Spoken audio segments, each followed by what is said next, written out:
Hey, what's up, everyone? This is Joe with comiXalliance, And this is Chris. and welcome to issue number, is it 6 or 7? 7. Issue number 7.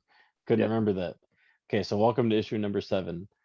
Don't forget, before we jump into things, you can find us on Instagram at comiXalliance. That's COMIXALLIANCE. We post weekly, like our pull lists, and we talk a little bit about the issues we picked up, as well as a comic of the week, and then just some other stuff that we've enjoyed throughout the week that we've picked up. Just anything nerdy, geeky. Doesn't always have to pertain to comics, but it mostly does. So don't forget to give us a follow, and feel free to comment as well. All right, so to get into tonight's podcast, we are going to be just talking about comic book publishers. We're not necessarily going to do a top 5 tonight. We're just going to talk about some of the ones we love and some of the issues, or some of the series and issues that we've read from them and stuff we're looking forward to from these publishers. So go ahead, Chris. You can go ahead and start off. Sure. So me growing up, reading comic books and whatnot, the my most favorite publisher has got to be Marvel Comics. And one of the main big things the reason why I love Marvel is because it's set in our universe. So you got places like New York, New Jersey, and places from America and Europe and whatnot, and the heroes taking place in these settings where we are basically. So it's very very relatable. So if you see certain locations in a state and you see, like, for example, the Empire State Building, you kind of like imagine yourself as if you were in the Marvel universe, and you could possibly see Spider-Man like in certain issues. Oh, like you could see this platform where Spider-Man like took a swing down this way, and I always thought that was pretty cool, especially as a young kid or young adult.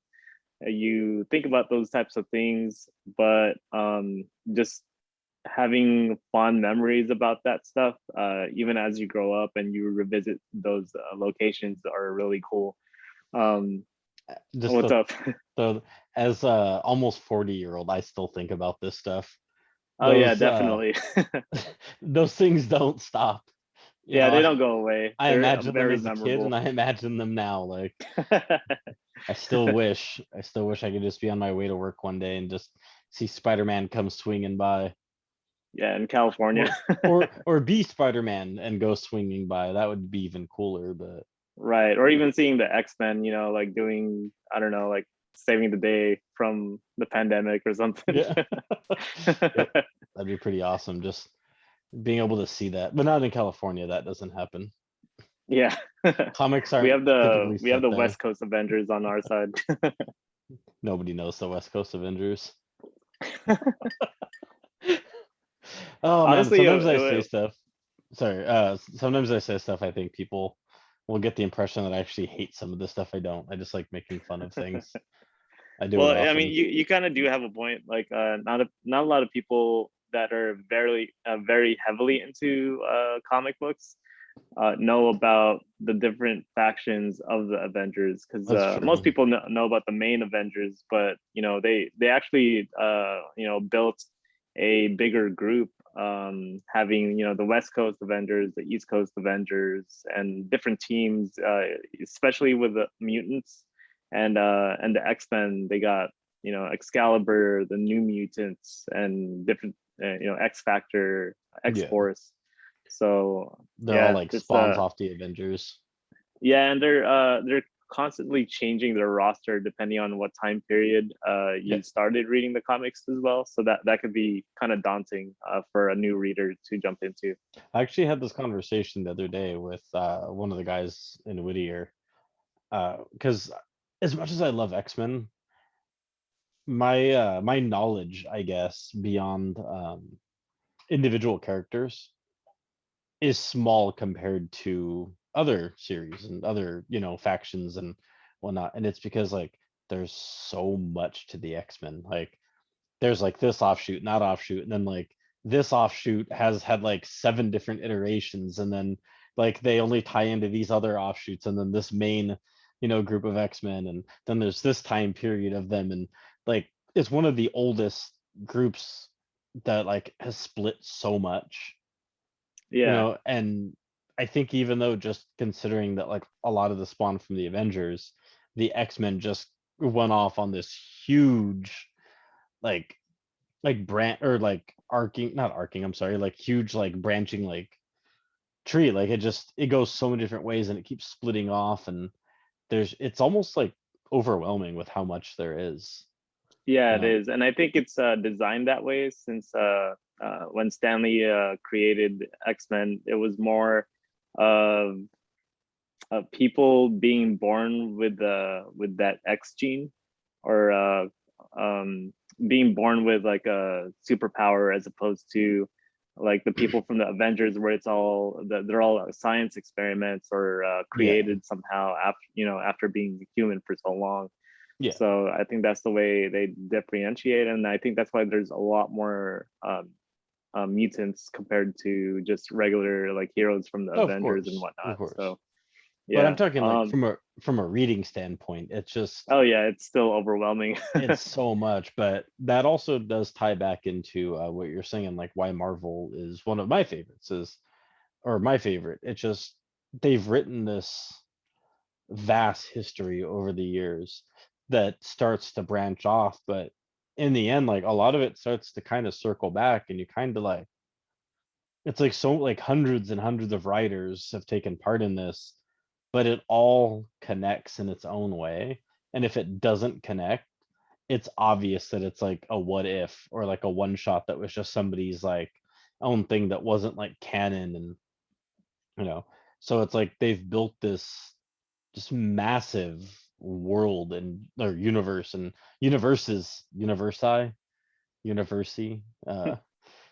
you know what I'm saying, like just like this like massive like creation that all connects in one way or another, and no other publisher has done that. And or not Batman, yeah, Batman's a publisher now. DC DC has done it to a degree, but not on the scale of Marvel. At least I feel that way. Yeah, I feel the same way. Like when they have their events happening in the Marvel universe, it really impacts the other characters, in future events or future Yeah, stories. Whereas with DC, when they have big events, I feel like it restarts the whole universe I was every gonna say they time. just reboot the universe every Yeah, and I was very kind of blown away, not blown away, but deterred by doing that, because I want to see these heroes progress. I want to see their characters develop like in the future and see how it yeah, impacts them moving forward. But if it just restarts the universe every time, I feel like I have to relearn who the character is, depending on who the writer is, or the creative team that's yeah. working on that character. And it's very inconsistent, but it is fun because when it comes to collecting, there's always those set of new number ones for each character, and you get to start from that base versus collecting the previous universe and whatnot. Yeah. So it's a nice little break, but I definitely like Marvel's take on the continuity when it comes to character development and events going on. Definitely. I One thing I did like the DC did, because now I think we're branching into DC a little bit, because clearly they're one of the next, like big or the next big publisher. Yeah, well, Uh, considered the big two, so Marvel yeah, and DC. So if anyone ever says the big two, what they're referring to is Marvel and DC. yeah, they're talking about Image and Boom Studios. Yeah, those are all. Yeah, Well, I mean, they're coming up. no, I They're know. I'm coming just up for sure. Image is coming up after 35 years Yeah. or whatever it's been.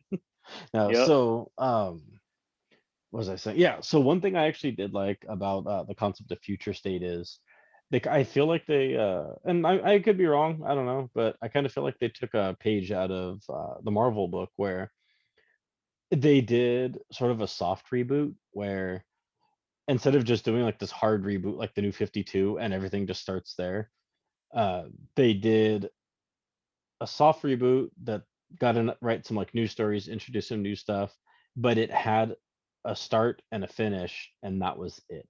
And then it continued the previous lore, where like every now and then you'll see Marvel do some stuff where it's not necessarily tied to the overall story or the overall like continuity. And Yeah. they didn't try to reboot, DC with like the way they did with New 52, where it was like the constant thing for X amount of years. Like they did it for a couple months, gave us some fresh new stories, and then jumped right back into like the old stuff, that not old, but like the previous stuff they had been doing. So like um what was there's one specific thing, like the Nightwing run continued, Harley Quinn I think ended, but like all that stuff that was going on before Future State, it all continued again. So like the Justice Yeah. League, I think, yeah, like all that stuff. So I did like that about it, that they gave us something fresh, but they weren't like, this is where it's going now, and like this Yeah. is what we're gonna see for the next 8 years or something, Right. Right. so I did appreciate that. So I just wanted to throw that out there for, give DC some praise, because I know what we were saying uh makes us, I don't want to say like we're talking bad of them or speaking ill of them, because I love me some DC comics, Yeah. but Same here. their continuity is all over the place at times, and like you said, they're just like, we need some new stories. Let's just reboot the franchises, and Yeah. let's just start from point A again. Yeah. Yeah. It's an easy cop out for them, like in terms of like comic books not selling that well. They'll just reboot the series and then everyone jumps back in because there's all these issue number ones and Yeah. new creative teams and whatnot. But there are a couple of universes that I did really like, which was the universe after Crisis on Infinite Earths and the New 52. I definitely really liked. But in terms of DC Rebirth, I haven't jumped into too much because I'm still trying to catch up with all the stuff that came out for New 52. And Future State, I was very unaware of like how short it was gonna be. I thought it was gonna be the next universe after Rebirth. I'm like, dude, like Yeah. Rebirth just came out like a few years ago, That's and what I'm already, saying. yeah, Like, and I was kind of worried about that until I realized a lot of them were just 2 to 3 issues or whatever. Like, yeah, and I was like, cool, I can get behind this. And that's another thing that helped me support it a little bit, was they weren't trying to make me buy 100 issues, a yeah, week of a whole new, or a month of a whole new world, a whole new, like set of characters and villains. And like they were just like, here's some cool stories that are gonna wrap up in 2 issues. Like, yeah, cool, I can get behind that. I right, like stuff like that. It's yeah. like It's it almost was like like an a. Oh, go sorry, ahead. go on. No, no, no, go for it. I was gonna say that DC Future State was definitely an interesting concept without having to put a big event that happened and then continuing right after. It was more of like a kind of like what you said, like a what if uh, Yeah, uh, universe where this happens but doesn't really affect too much of what's going on in the current universe. exactly. And I like that. And they can always bring back future state. Say they wanted to do it like every year in like January and like February, the way they did, like that'd be kind of cool. Like, just, hey, like every January, February, we know we can get like, you know, a total of like 30 future state issues to read and continue from these stories. And it doesn't make you feel like, man, I'm starting over again. It gives them time Yeah, to write these stories. It gives new creative teams to jump in. So I would actually like that. Like if they wanted to continue Future State as its own thing that runs concurrently, but spread it out to just a couple issues for each series, you know, every year or every yeah, other year even. I'd be yeah. I can I'd be stand cool with behind that. that. Yeah, because it was good. Like the stuff I read, I really enjoyed. Yeah, So, awesome. so to touch back on what you're saying with Marvel, I just want to throw it out there. They're clearly my favorite. Yeah, same uh, here. I think we're both a little bit biased towards Marvel, but definitely. at the same time, I haven't read so much of DC because of the whole, like I said, the continuity. Like it's very hard to distinguish where to jump into without getting getting confused of what happened or what characters were going through at the time. Because if you read like, like Death of Superman, and then you go into DC's Rebirth and Superman's alive there, like did you read the wrong comics like Yeah. in order, or what happened?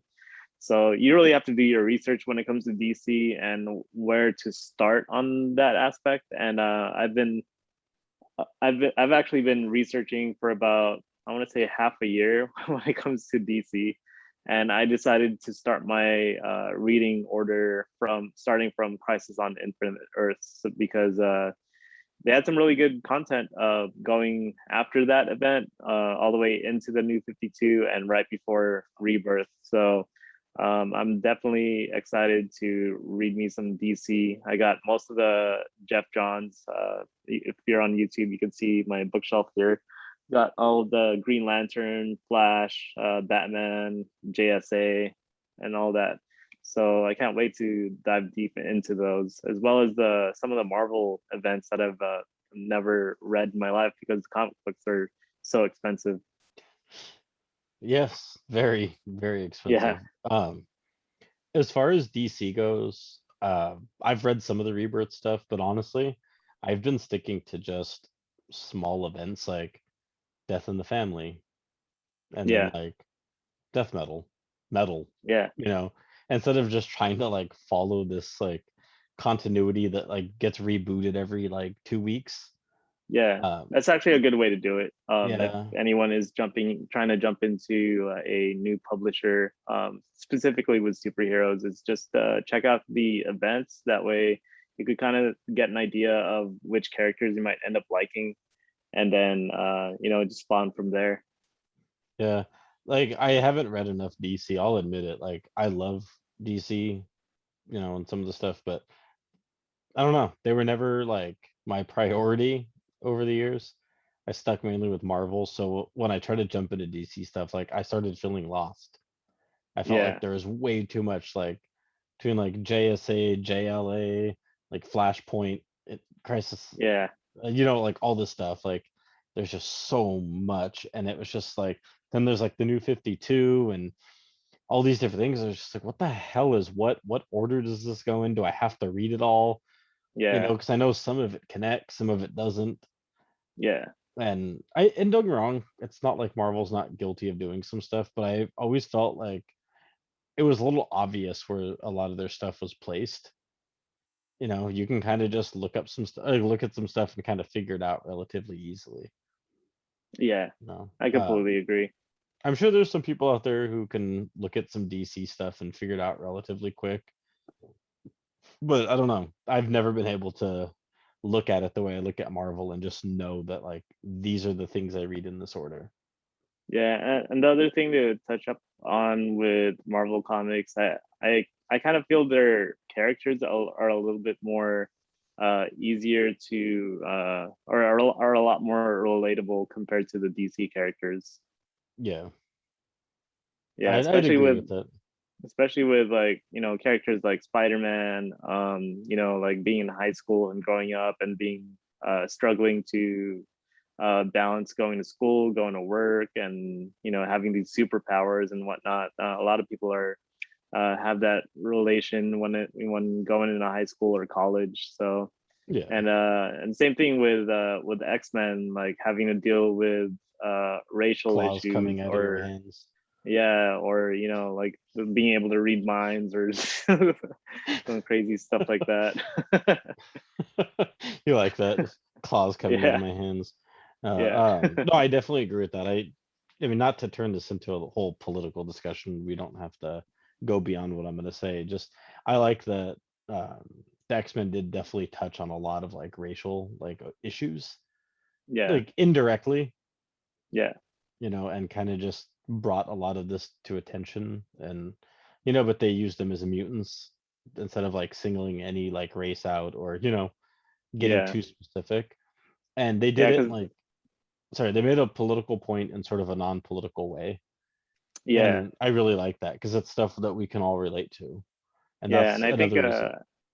I think that the X-Men came out like around the time when like the civil rights movement was happening too. So it was definitely more fitting. Hmm. Yeah, I hear that. So I mean, we can always come back to Marvel and DC, but we should jump to another one, and I'm gonna go ahead and I'm gonna bring up Image just because their connection to DC. You know, having Yeah, like been a bunch of guys from DC who started Image. yeah, and Marvel too. Wasn't it mostly DC though? Or I think it was half and half. Like I know Todd McFarlane was at Marvel at that time, okay, doing Spider-Man and I think that's right. Eric I didn't even think Larson about as that. well. Yeah, Yeah, Eric Larson. Jim Lee was DC at the DC. time. Yeah. Yeah. So So they're another company that they've consistently released good stuff, and especially lately. yeah, and And just touching back with a little bit of the roots of Image. These so they were basically founded between creators at these big two, DC and Marvel, and they're basically artists that got together and said like, screw the big corporate companies, we're going to start our own thing. And it was just a such a punk rock thing to do back in the time in the 90s, and everyone was all for it. Like this was back before social media was even around, and you got people going in lines just to get into the comic book stores and get the signings done at their first location. And you had movie stars, you had actors, you had a bunch of different fans going up to these guys and trying to get autographs and check out their new lines of comics like Spawn, Savage Dragon, just to name a couple. And I thought it was a really cool thing to do back then. And I remember those comic books coming out, and I was all for it. I think I had the first issue of Spawn when it came out too, and I thought it was really damn, cool. It reminded me of like Venom and Spider-Man put together, and I thought that was super cool. And basically, they got a chance to create all their own stuff without being told how to do it, when it's due, so it was just all up to the creators to take control of what they wanted to create, and have 100% ownership to whatever they created. And I thought that was really cool. that's amazing. Like that's so cool that they did that. And I mean, back I remember the first time I saw Spawn, I was just like, "What the hell is this thing?" Yeah, Like this is one of the coolest characters I've ever seen in my life. And then like, not long after, like all these toys start popping up or figures start popping up, and he oh just looks yeah, and cooler there's and cooler as time goes on. there was actually a documentary about that, and I think they were having a toy fair or a some Comic Con or something, and there was I think a rep guy from Toys R Us, and he was looking for I think an artist or someone to help like do a contract with selling toys.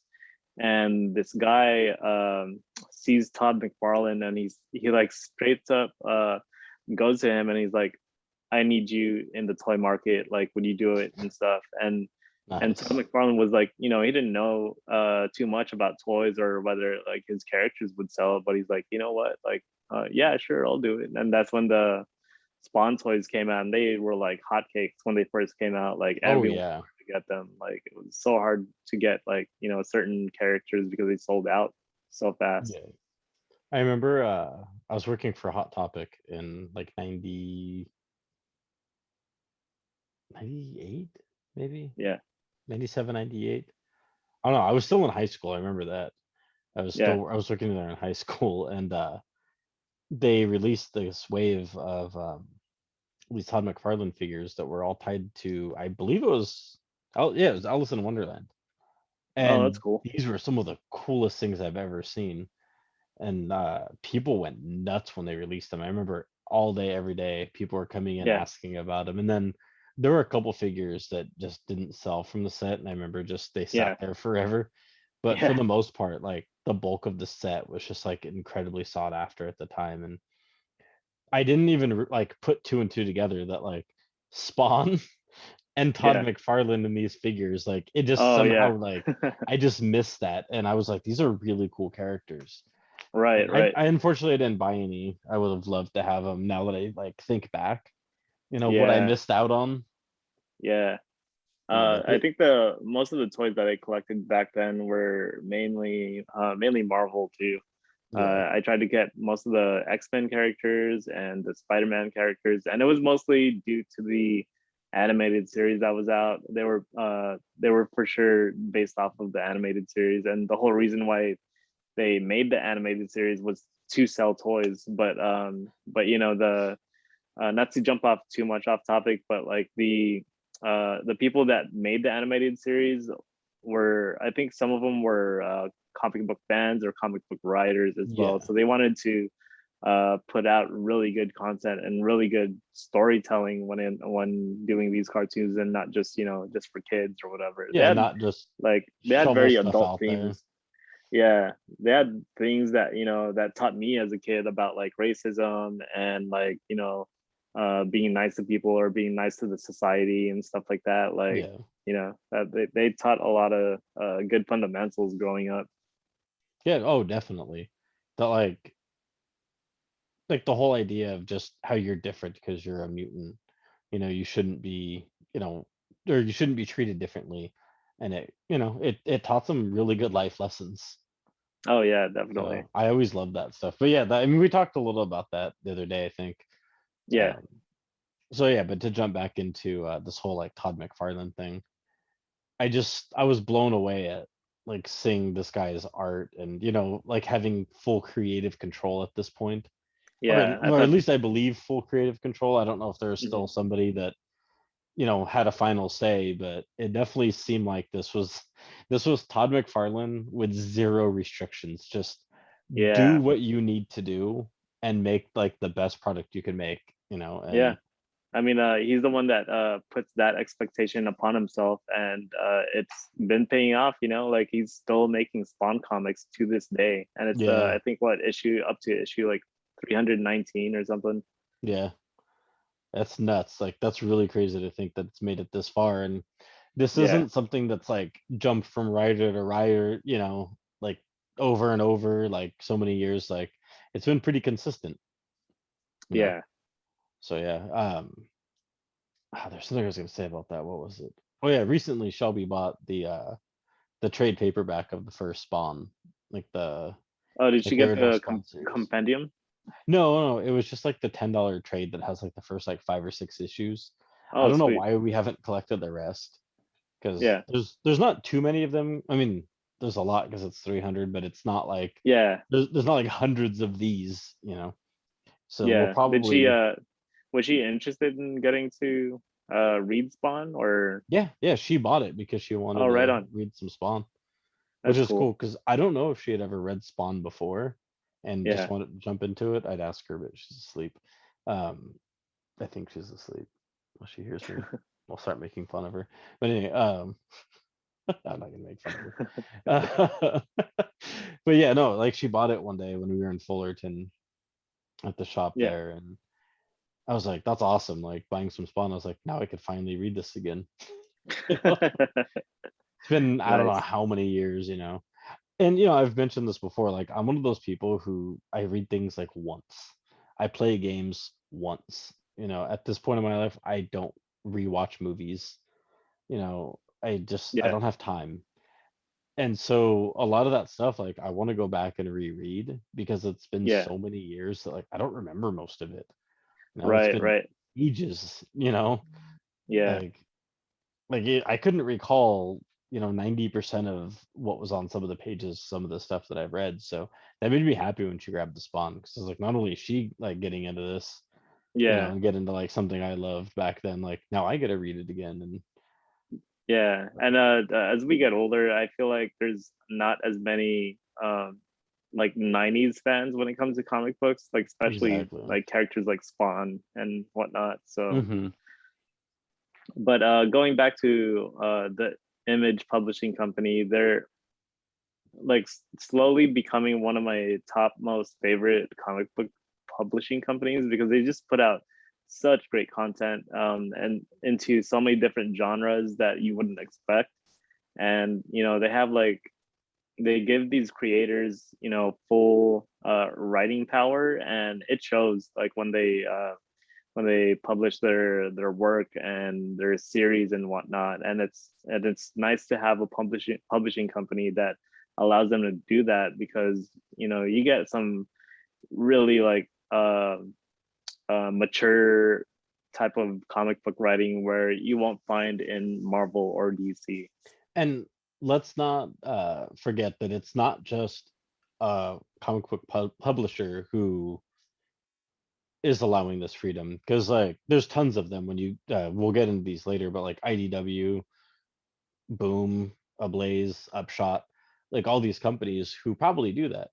But with Image, it's a company this big who's allowing that. That they're tailing, Marvel and DC. They'll never catch up, but they're still huge. Yeah, Everybody knows Image Comics. There yep, might be some comic book readers and collectors out there who might not be as familiar with someone like Upshot. You know, yeah, so to think of like how big of a company that Marvel or the Marvel is, that Image is, yeah, to know that, what is it, 30 years later or whatever, they're still treating it like they used to and giving this kind of freedom. yeah. And they've Like been that's amazing. surviving. They've survived through the comic book crisis as well. Like when during the '90s, late '90s, Yeah. there was that crash, and they were still able to hang on and survive through that. So I thought that was great. Yeah. Um, let's see. Another pretty good publishing company that I really like is Dark Horse Comics. Dark Horse has put out, heroes such as, or titles such as Hellboy, Stan Sakai's Usagi Yojimbo, Harold County, what was it, Black Hammer and whatnot. So that's another really cool comic book company that's been out for a long period of time. Like if it was the big two between Marvel and DC, I think the next level would be Image and Dark Dark Horse. That's Horse. been yeah, it's been out for a And while. let's not forget to give credit where credit's due for Dark Horse.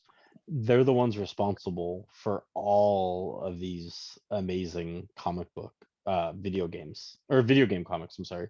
Oh yeah, And when I say amazing, let's not pretend all of them are amazing.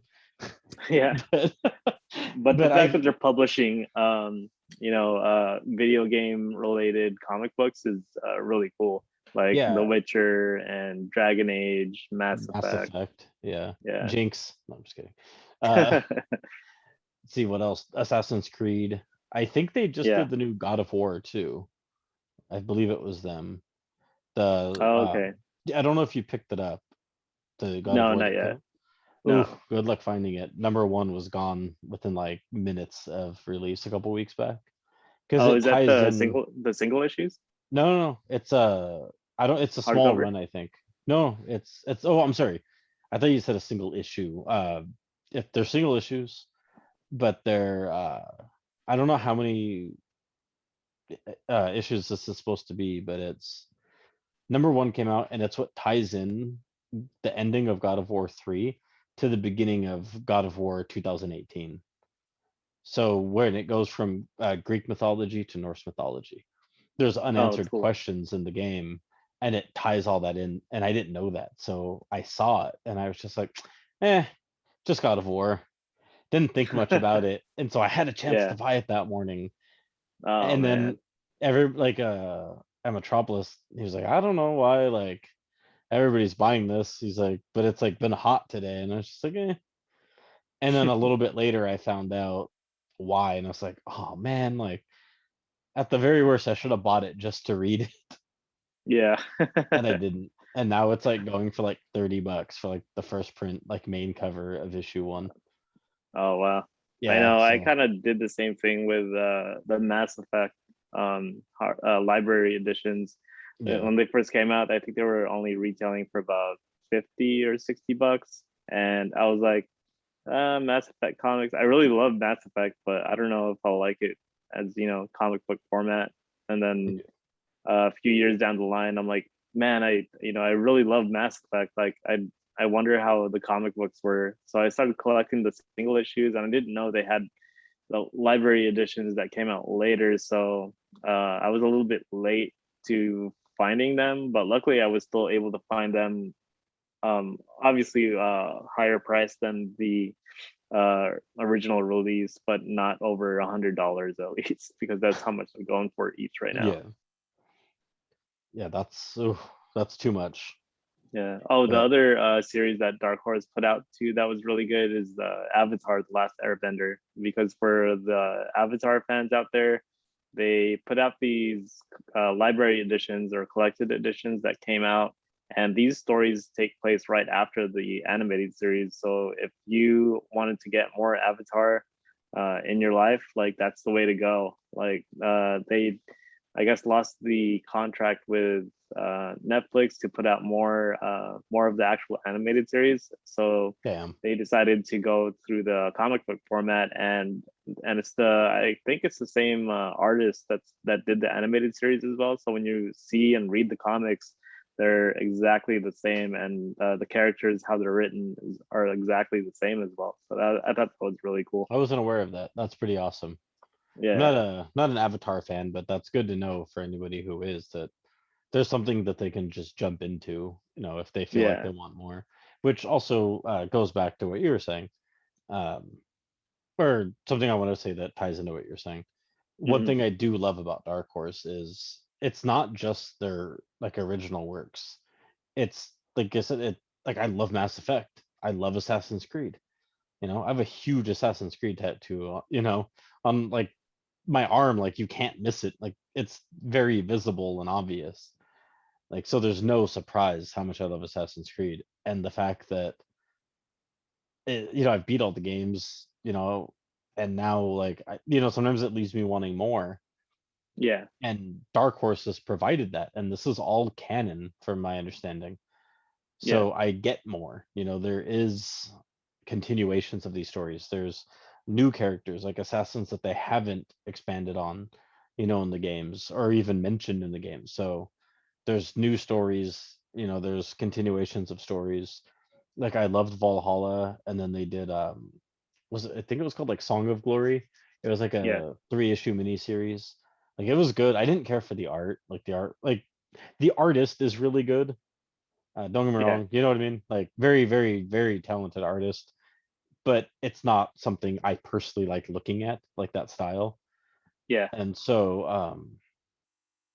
I that kind of annoyed me, like just reading. It was kind of not an annoyance, but just kind of like, eh.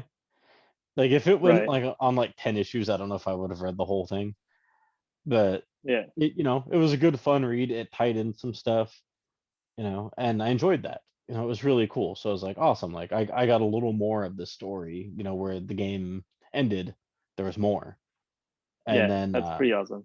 yeah, and I believe it's a prequel. I haven't touched it in a while, but I believe it was a prequel to the game. And then there's going to be the DLC. So it's like I get tons of story Yeah. thanks to, Ubisoft doing this, but then like Dark Horse comes through and they're just like, here you go, man.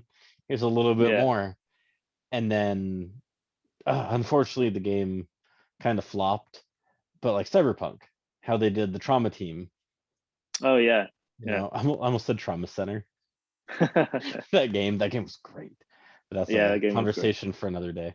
um so had that game not flopped, I would have been more excited to finish off the Cyberpunk issues. Oh yeah, it But was only 4 issues, four. so Yeah, yeah. but I got really turned off to the whole thing. I'm not one of those Cyberpunk haters. I'm still playing through the game at a very slow pace. I'm still enjoying it, but it wasn't what I hoped from CD Projekt Red. Again, Yeah. conversation for another time. So with that said, I believe they're doing another set of comic books, aren't they? Like Yeah, for another, Cyberpunk. I forget, it's another like group because it's like the trauma team or like the essentially the equivalent of like ambulances in the game from what I remember. Yeah, and it's And funny they're that. Oh, go ahead. oh, I was just gonna say like it's another like service or faction or something. It's all around them, so it's not around like Johnny Silverhand and what was the main character's name? Why can't I I still remember? haven't. I still haven't played it. Oh, Honestly, I played like when it first came out, and maybe the first, just through the tutorial, and after that, it was yeah, so buggy. I just gave up on yeah. it. So I'm waiting to eventually get a PS5 and I guess get the upgrade to play it on the PS5 once Yeah, all the bugs are cleared. So, it's gonna but be I a did free enjoy. upgrade, so that's cool. Oh, perfect. So, but I did enjoy the four comic book issue series regarding to that, especially since it wasn't um, part of the main characters or anything. It was Yeah, just like a story of this specific trauma team, a yeah. team that like went through a day in the life in their job. Like if Cyberpunk 2077 wasn't a game and they came out with this, just a story on its own was actually pretty fun. See, and I'm not opposed to reading it. I just think the concept of cyberpunk kind of just turned me off, and unfortunately, that was collateral damage. You know, Right, right. I'm good. I'm gonna read it. You know, it's just it Yeah. didn't take priority, and the excitement's gone the way it was when it came out. Yeah. V is the main character's name. So Oh, there you go. this new comics, I think it's kind of like Trauma Team, where it's not about Johnny Silverhand, it's not about V, it's another like faction or organization or some group of people that's not necessarily centered around in the game. And that's kind of cool that they're not trying to capitalize so much off of like now here's some more comics of Johnny Silverhand's story. It's just like here's more lore in like like the going on in like the life that's Night City. Yeah. And like I do appreciate that and I do like that. And that's what I love about Dark Horse. Like they do a lot of that stuff. And then I believe they're the ones who are doing the Critical Role, right? That is Dark Horse. Uh, yeah, I'm pretty sure. Yes. Yeah, and you know, anybody who loves D&D, like Critical Role is great. You haven't read any of that, have you? The Vox No, Machina? I haven't. Oh, it's so good. I have the trades as well as the single issues, so I'll loan you the Yeah. trades. They're I've fast been seeing reads. the hardcover editions, and I know you love that series. So I've been like really picking at maybe picking it up. Do it. Do it. Like it's so good. Like there's comedy, there's like action, some serious tones. Unfortunately, one of the really, really cool characters. So I don't know if you know much about it.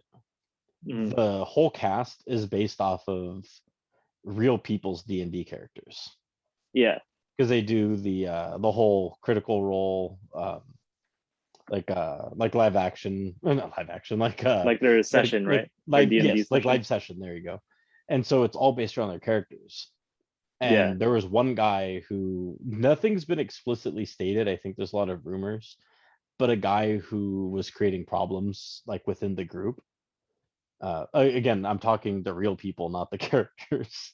Oh, okay. So like causing like actual like human to human issues Yeah. amongst them. And I think like I've heard rumors, so I'm not saying this is fact. So anyone listening, I'm not spreading rumors, but I've heard rumors that it's like he was like on drugs or had a drinking problem and he was Yeah. just getting out of hand. I've heard things like he wanted to be the center of attention and the Yeah. star and he thought he could do better, so they kind of just phased him out. Unfortunately, his character in the comics also gets phased out and his character is really cool. Oh man, that But sucks.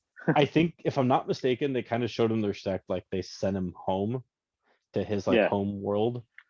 So Yeah. they didn't they took the high road, like they didn't kill him off. They didn't like blacklist him, like it was time for him to like go home sort of. So like they kind Oh, of gave the gotcha. character like a good like Like send off. closure. Yeah. Yeah, well at least from what I remember. Because I don't remember like reading anything and just like, man, that's messed up what they did to him, you Yeah. know. So I thought that was cool. And again, this takes me back to why I love Dark Horse. It's like Critical Role's already great, and then so to like get more of it, you know, like from them.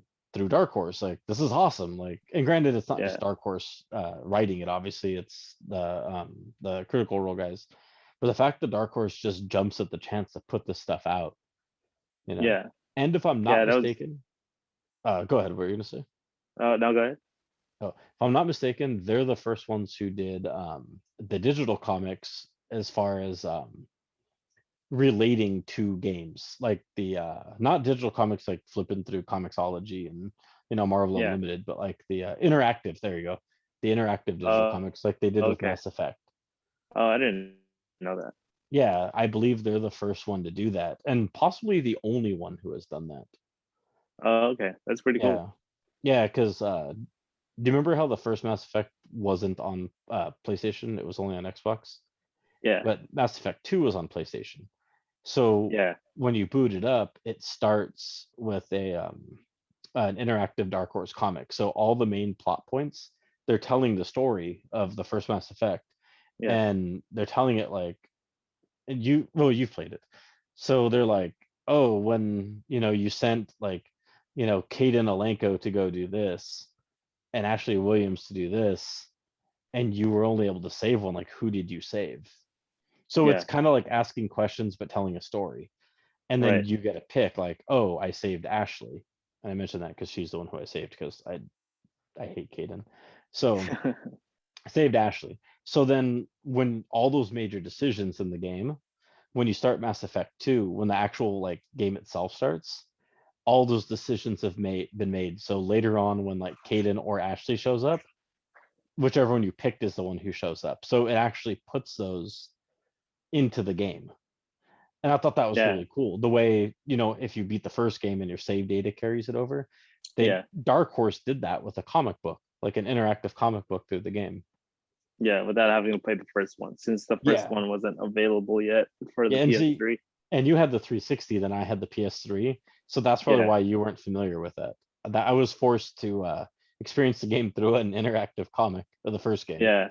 I That's later pretty went cool. back and, beat the game on the Xbox, but Yeah. yeah, it was just neat that I got to experience it that way, and I Yeah. got That to is pretty see awesome. like a Dark Horse comic. Yeah. So another reason why I love them. They continue to just amaze me with their stuff and like their Yeah. innovation like that.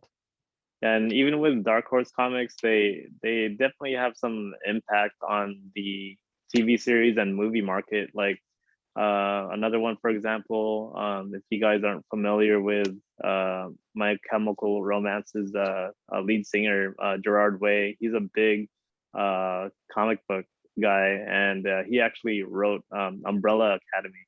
And for those of you who are fans of Umbrella Academy, that was put out on Netflix, it's a very deep, like superhero style movie where this academy like builds took these kids in and made a team out of them, kind of like the X-Men, where they have the Xavier's academy, or the X-Men academy, and they put them through the school, and they eventually try to save the day, but it's just another proof, or another thing that shows why these, or Dark Horse is as another really good publisher when it comes to writing comics and whatnot. And recently, I believe since just a few years back, maybe 2 or 3 years ago, they started importing manga into comic book format, or like a bigger format compared to manga, because manga is usually a lot smaller when it comes to reading.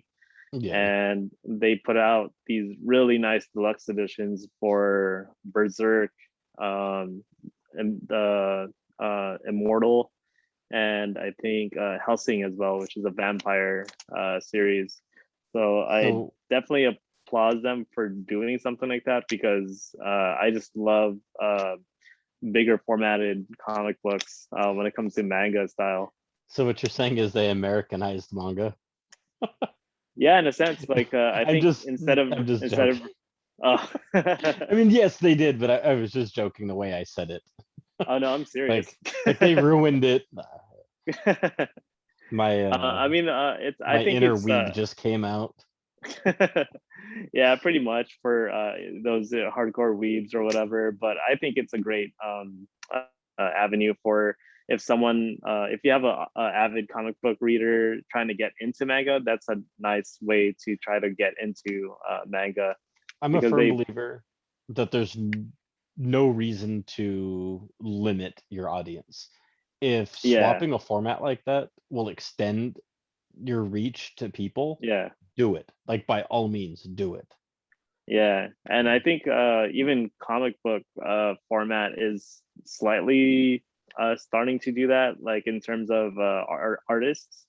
I see some of the artists in Marvel, and I'm like, man, these guys look like they're straight out of like a manga Yeah. book or whatever. And a recent series that just came out was Demon Days, like by Peach Momoko. Yeah. Her art style fits so well, would fit so well in a manga, but she's doing all kinds of stuff in comic books, and it's great. What I like Um, about her though, yeah, not to turn this into a whole conversation about her, she does it in like a manga style, but it's watercolor, so it's like really unique. So it's not just like the straight like traditional manga style. It has a watercolor look to it. So it's like she yeah. puts her own spin on it and makes it even better. Yeah, So it's I really just want to great throw to that see out that there. style. No, that's perfect because for those of you that aren't too familiar with Peach Momoko, that's how her art style is, and it's very unique. It's really literally stands out from all the other artists out there. If you're not familiar with artists, you could quickly become familiar where you can just look at an art piece and be like, that's Peach Momoko. Like I'm Yeah, getting her better. art's very distinct like that. I'm getting very like familiar with like Art Germ and like Warren Lau, like where I can just look at it and be like, oh, it's Warren Lau. Oh, that's Art Germ. Yeah, You know, yeah, I've never been able to just pinpoint artists. I've never been good at it. right. But Yeah, I don't think I've ever been wrong about something with Peach Momoko. Like it's always yeah, like spot on. Oh, and Scotty Young. I mean, obviously that's a given, yeah, you know, but in a different way, her art is as unique as his, yeah, you know, where it stands out. Like it's so obvious it's her. yeah. Yeah. But anyway, go back to your original point. Sorry.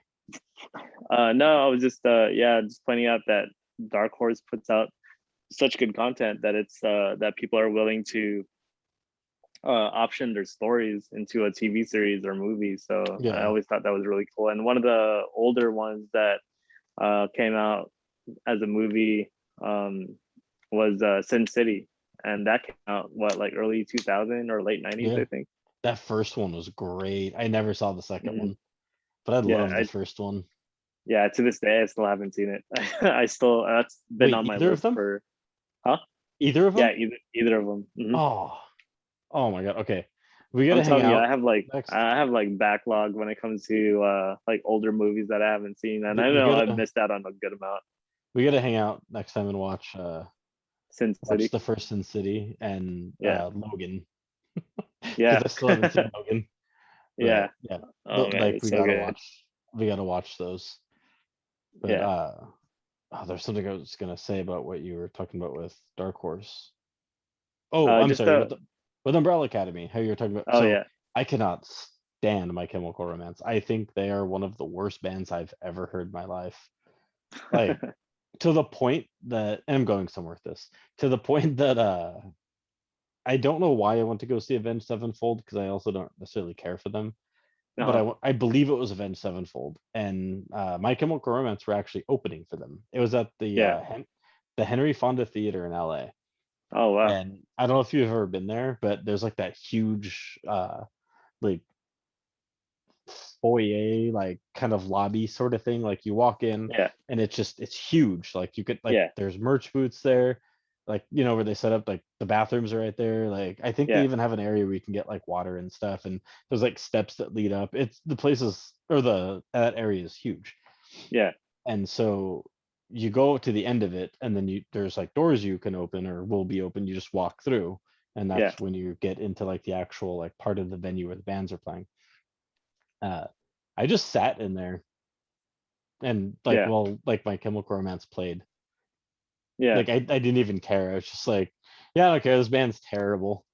I just like, so like this band that like people would just like kill someone to go see in 2021, Well, I Like mean, like I if you think about it, like I know you dislike the screamo genre, but like out of the screamo bands, like they're one of the best, honestly. Like they're very melodic. Their choruses are super catchy. They have some of the coolest like stage I guess what do they call presence. it, like not well yeah stage presence, and like their layout and their costumes and stuff, Oh, okay. they're yeah like just their style is very unique. um but yeah, like it's crazy to think that this guy that's all into screamo and emo like music writes such good comic Well, books.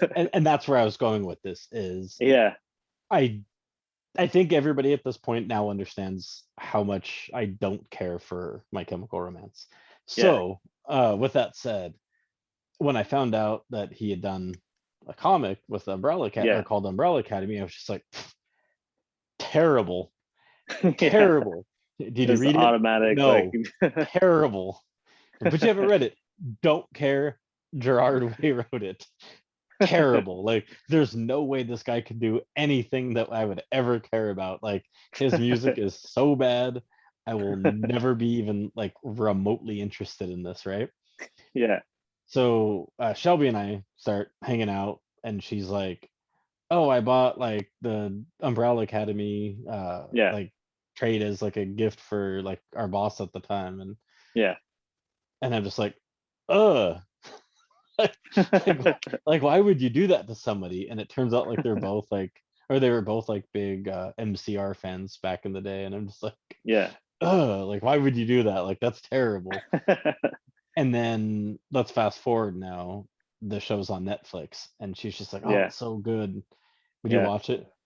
No, like absolutely not. Yeah, And let's fast forward a little later. The Fabulous Tales or whatever it's called, like the of the national Killjoys. anthem, Yeah, and like I forgot. Oh, You Look Like Death. yeah. Um, those come out, and I'm just like, like he did more. Like, who wants to read this stuff? Did you read Yeah. it? No. So at this point, like this is now like years in the making of my dislike for anything and just Right, being right. completely stupid and ignorant, right? Just Yeah, zero care if his name is tied to it. Like if the next Spider-Man run had come out and it was written by Gerard Way, guess which yeah. Spider-Man run I am not reading. So I finally just give in and I'm just like, okay, I'll watch the first episode of Umbrella Academy. Yeah, That was so good, like so yeah. ridiculously good. I was just like, oh my god, like this is amazing. Like and she didn't believe me. Like I think she thought like I was just like saying I liked it Right, like just just to like, being yeah, just no, yeah, it was good. Like no, like it was really good. Like yeah, the, I the was surprised. I was surprised too, actually, because I don't think he's ever had like comic book experience like while being in the band. I knew yeah, he was just writing music at that time. I never knew he was ever working in any comic books or even an avid comic book fan. So when I heard about Umbrella Academy, I didn't even know about the comic book yet until the Netflix series came out, yeah, and everyone was telling me about that. They're like, it's based off a comic book, and I'm like, oh, cool, yeah, I'll check it out, whatever. And then when I heard My Chemical Romance's lead singer is the one that created it, I'm like, that's very interesting. There's not very uh people in music or bands that would do something like that. So yeah, that intrigued me right away. So I went to go watch it, and like you said, like after the first episode, I'm like, I need to watch the next episode. Like, I need to yeah. continue this. This is really good. Well, and then I started becoming interested, and I found out like You Look Like Death was about Klaus, and I was just like, oh, really? Like Yeah, that guy's awesome, and like yeah, now I want to read that. And I don't know, it was just it's weird to think that like as ignorant as stupid as I was being about this, like I'm normally not that stubborn with things. Like for yeah, example, I will not watch anything Michael Bay does. I've already established with enough actual experience with Michael Bay stuff, I just won't yeah, watch it. Same thing with yeah. M. Night Shyamalan. I've Mhm. watched enough. but with like Gerard Way, like I wouldn't branch out because of his music. Like, no, like don't get me wrong, if Michael Bay wrote a book, like a novel, Yeah, uh maybe I'd read it, you know, just because it's not like a movie he did. yeah, You get what I'm saying, right? yeah, But it's like I already know not to watch his movies because I didn't like MCR. I know I would not like any music he did, yeah, but doesn't mean that the guy couldn't write some amazing comics or, you know. yeah. And so like I feel really stupid, for having like neglected it. Now like I want to go back and like read this stuff, having like started the Yeah, show, and eventually I'll finish it. It's not like on my priority, because there's so much other stuff to read and watch. But yeah, I yeah, was I was exactly. very like pleasantly surprised with how good it was. I Yeah, was and shocked. after finishing and watching the series, I'm like, man, I really want to see his full take on the comic book series and the stuff that he's writing afterwards. Have you not read any of the stuff? No, not Okay, on comic books. Yeah. then maybe we should both do that. Oh yeah, so we can save it So we for have something a to talk about. podcast issue. Yeah, Yeah, for sure. not And even for I the think podcast, just since it's I not just in something general. neither of us have touched. Yeah. Yeah, it'd be a good thing Yeah, to I think jump the into. library editions only go for like 20 to 25 bucks each, and there's only 3 that are out. Yeah, well, I think she has them all, so I could just Oh, there maybe you go. like well, yeah, she has everything, like the Killjoys or National Anthem, Yeah. all of You Look Like Death, and all of the Umbrella Academy. So Oh, sweet. yeah, so I already Nice. have it here to read. So I'll wait for you. Yeah. All right, sounds good. Um, so to So jump into another comic book actually, publisher. Oh, what's sorry, up? I want to bring one more thing or one thing up about another publisher because I don't know enough about it and you do. So I think this would be maybe a spot for you to kind of go on. Valiant. I don't know if that's who you're going to bring up, but Not that yet, but was yeah, I'll jump into that.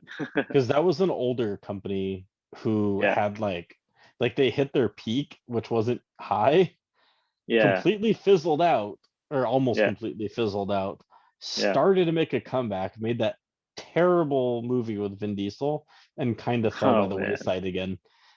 Yeah, So yeah. They tried their take. For the publishing company that we're talking about right now is Valiant Comics, which is a comic book publishing company that strictly focuses on creating a superhero universe, a very vast superhero universe.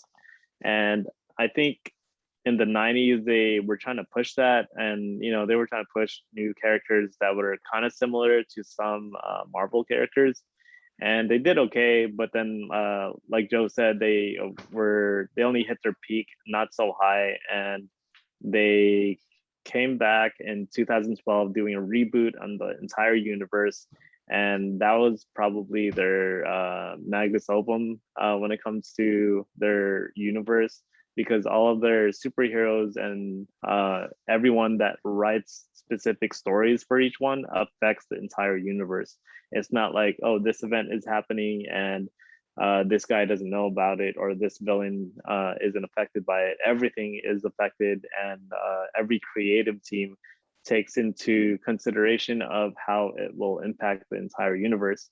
So I've pretty much collected from the 2012 up until I think it was 2017 or 2018 when they stopped, I believe, and rebooted again. And they saw what Marvel was doing, what DC were doing, and they were trying to take their shot in the cinematic universe, and on it, unfortunately bombed. I was actually excited for them putting out a starting their cinematic universe for Valiant, and unfortunately it bombed. But they did put out a independent fan made movie that came out, and that was way better than the way better than the movie that they spent thousands of dollars on.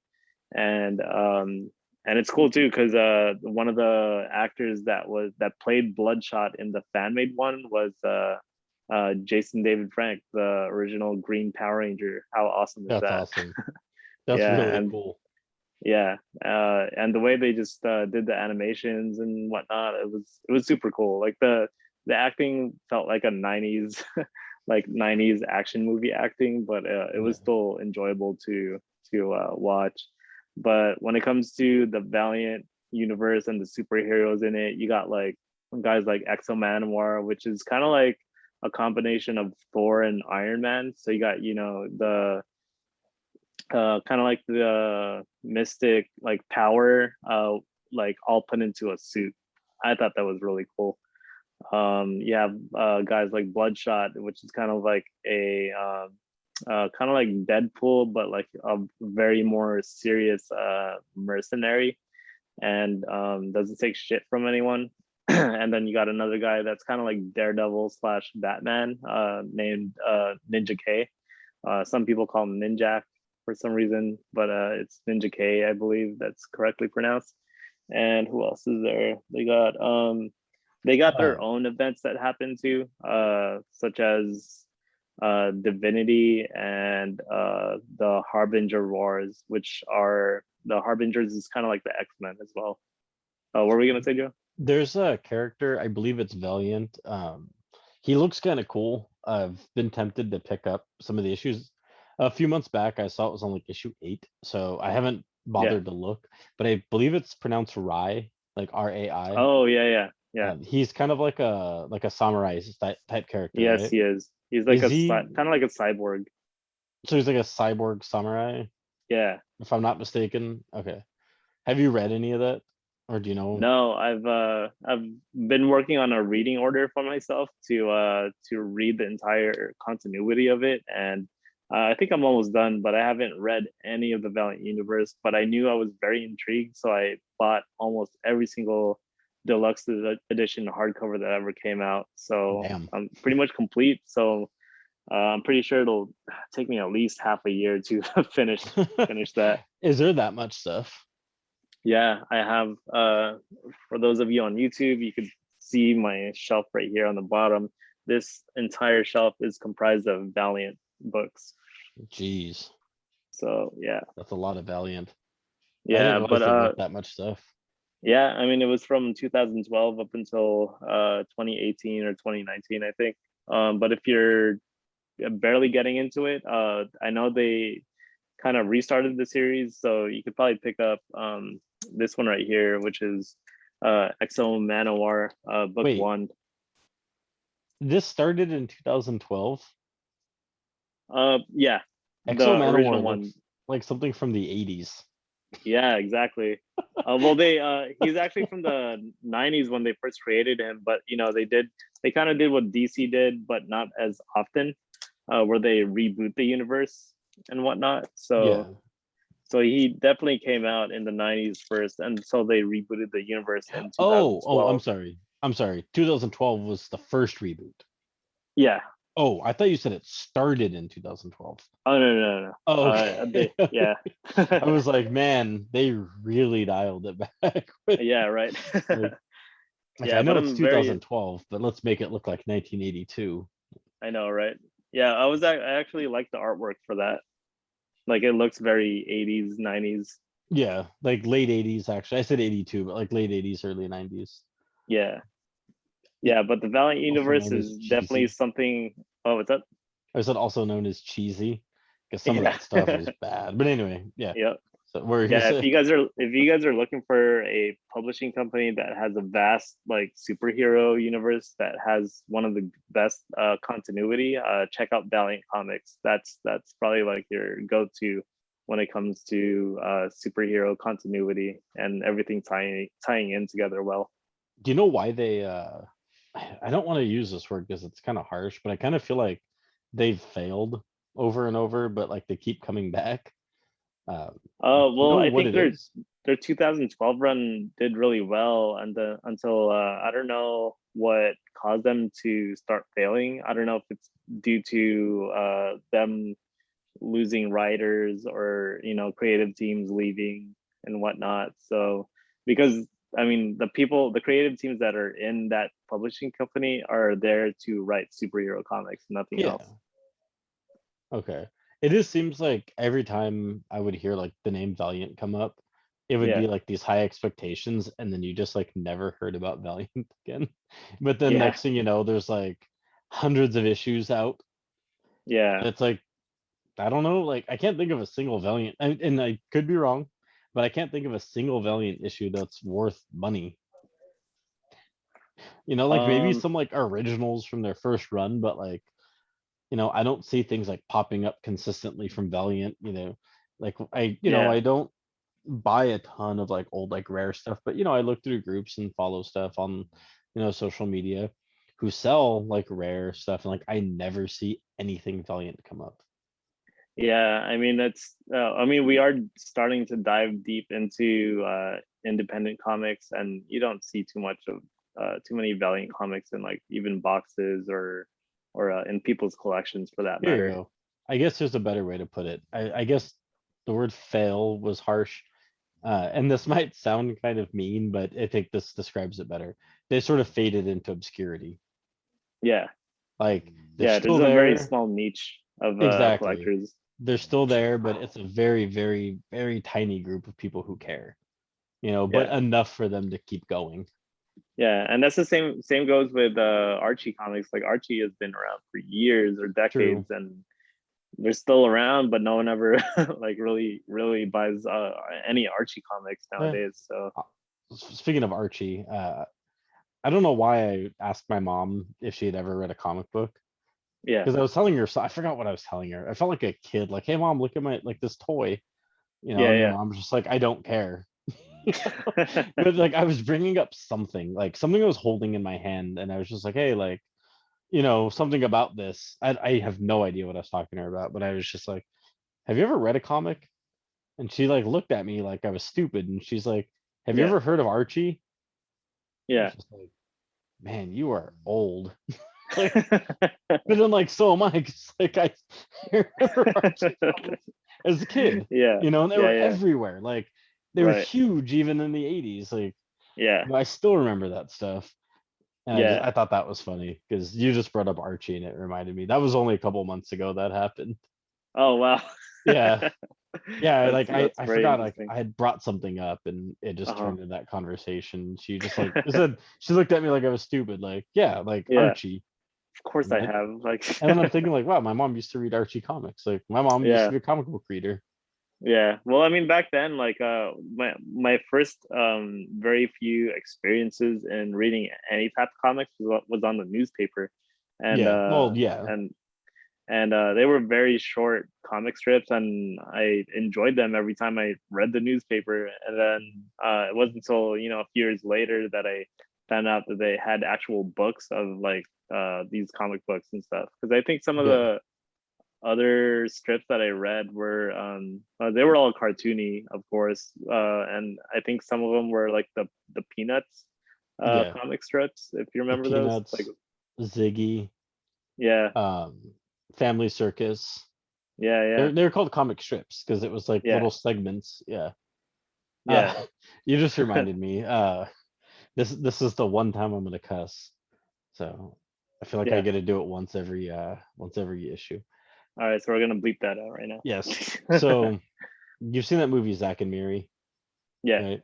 Do you remember when they're doing the writing for yeah, the Star Wars parody?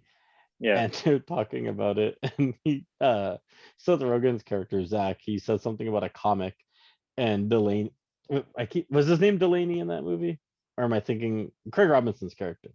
Yes, I think I it's can't Delaney. remember. Yeah, He's like, "You mean like Ziggy?" But he's talking like comic books, and he's like, right, "No, whatever." And he's like, "Man, fuck you. Ziggy's a comic."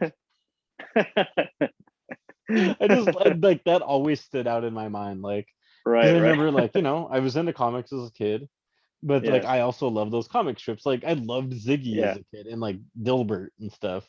Oh yeah, I Like, forgot the word too. yeah, I love those as a kid. Like they weren't full on like 32 page comic books, but they were Yeah, fun as hell to read. yeah. It was a nice little break from reading, just everyday stuff that's going on in the world. Exactly, and like you get the Sunday paper and you get to take that out, and it's just like free comics. Yeah, that Yeah, I guess that shows you guys how old we are, like I when it comes know, to right? Oh, we're we like don't get reading the newspapers Sunday. anymore in the mail. I don't think I've looked at a Sunday paper in like 20 something years. Yeah. Ouch. Like that I always hurts. wanted to be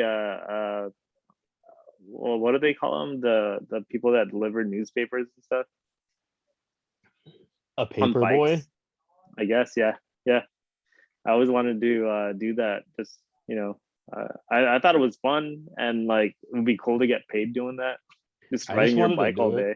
because I wanted to be like the kid in the game Paperboy, where he like Yeah, throws them through like the windows you and get points and stuff. Yeah. yeah, and then what was it, like the lawn jockey holding the ring comes like chasing after me because Oh for some reason it's sentient and it has yeah. a brain to know to come rush and try to kill me, Yeah. try to That make game it was in the great. mailboxes. Yeah. Now you just got dudes driving around in trucks trucking newspapers, so Yeah. that job is now an adult job. Hey, maybe we could do that now. But like do it with comic books instead. Just That throw would hurt comic so books. bad. Yeah. Yeah. Just Here's your damaged comic book right in front of your door. rolled up 1 in 50 with a Oh god. one per store wrapped up in a like And a a rubber tight band. rubber band to just chuck Yeah. it out. No bag. It's raining. Oh, something that hurt. I know we're getting off topic, but I don't remember the comic he was talking about. But like I said, I follow a lot of these uh, things on social media, and Reddit's Yeah. one where some of the comic book groups on there, like I love reading these stories from these guys, like because there's guys like way older than me Yeah. and guys like my age and who have lots of money. Because let's face it, this like some of these guys buy issues that are worth like 20,000, Yeah. and they'll like, oh, mail call, and they'll post pictures of like, you know, like Hulk 181 and Oh was geez. it 181 the first appearance of Wolverine and like like an OG like Fantastic Four and Yeah. combined it's probably like 60 grand, Yeah. and they're like just completed my set of grails and they have these like sections up on their wall that Yeah. like I've probably never earned that much money in my whole life. So anyway, they tell stories sometimes, and some of these guys could probably be lying. I don't know, but seeing some of the stuff these guys post, I know that some of these guys truly do own the stuff. So Yeah. one guy was telling a story about like it's a comic that today is worth like maybe 10 grand, like something just absolutely ridiculous. And this Yeah. conversation started from an older guy who had posted a picture and he was like, finally got my hands on this. I've been wanting it, since I was a kid, Yeah. and it was always too expensive. And I finally got my hands on it. Like one of those stories. Yeah. So a bunch of people start telling stories about how they acquired theirs. Some of them are like, I've had mine since I was a kid. Like I paid like the 30 cents for it or whatever. Yeah. And one guy was like, and this is the one that hurt. He's like, I remember the day I bought this issue. I bought it from the newsstand. I rolled it up, put it in my back pocket, and rode my bike home. Oh man. Think about that. Like, and this issue now is worth like 10 grand. Yeah. Well, I mean, when And oh oh, I mean, man, I know just back then nobody knew, like obviously, but it's like if yeah, he can go back and tell his younger self, like, not to do do not, that. like, do not damage this thing. Like, take it Yeah. home, read it a couple times, and store it safely. Like, that Yeah. would, ooh, like to know that I, like it could have been in so much better condition if he just didn't do that and he just yeah. wrote it home in his hand. I don't know why, but I think when I was a kid and I had my comic books, I had that type of mentality already without anyone really telling me not to, damage I was the same your way. books that you're reading. Yeah, like I don't know. I guess I just liked having my stuff nice and pristine as Yeah, much as possible. And my and I was collector only mentality wasn't taught. It wasn't taught. Like it was yeah, just a thing. Like I owned stuff and I never wanted to see it get messed up. So when I yeah, started collecting things as I got older, it was just very apparent. Like I just don't damage my stuff. I don't yeah, take things out of packages. I don't throw packages away, yeah, stuff like that.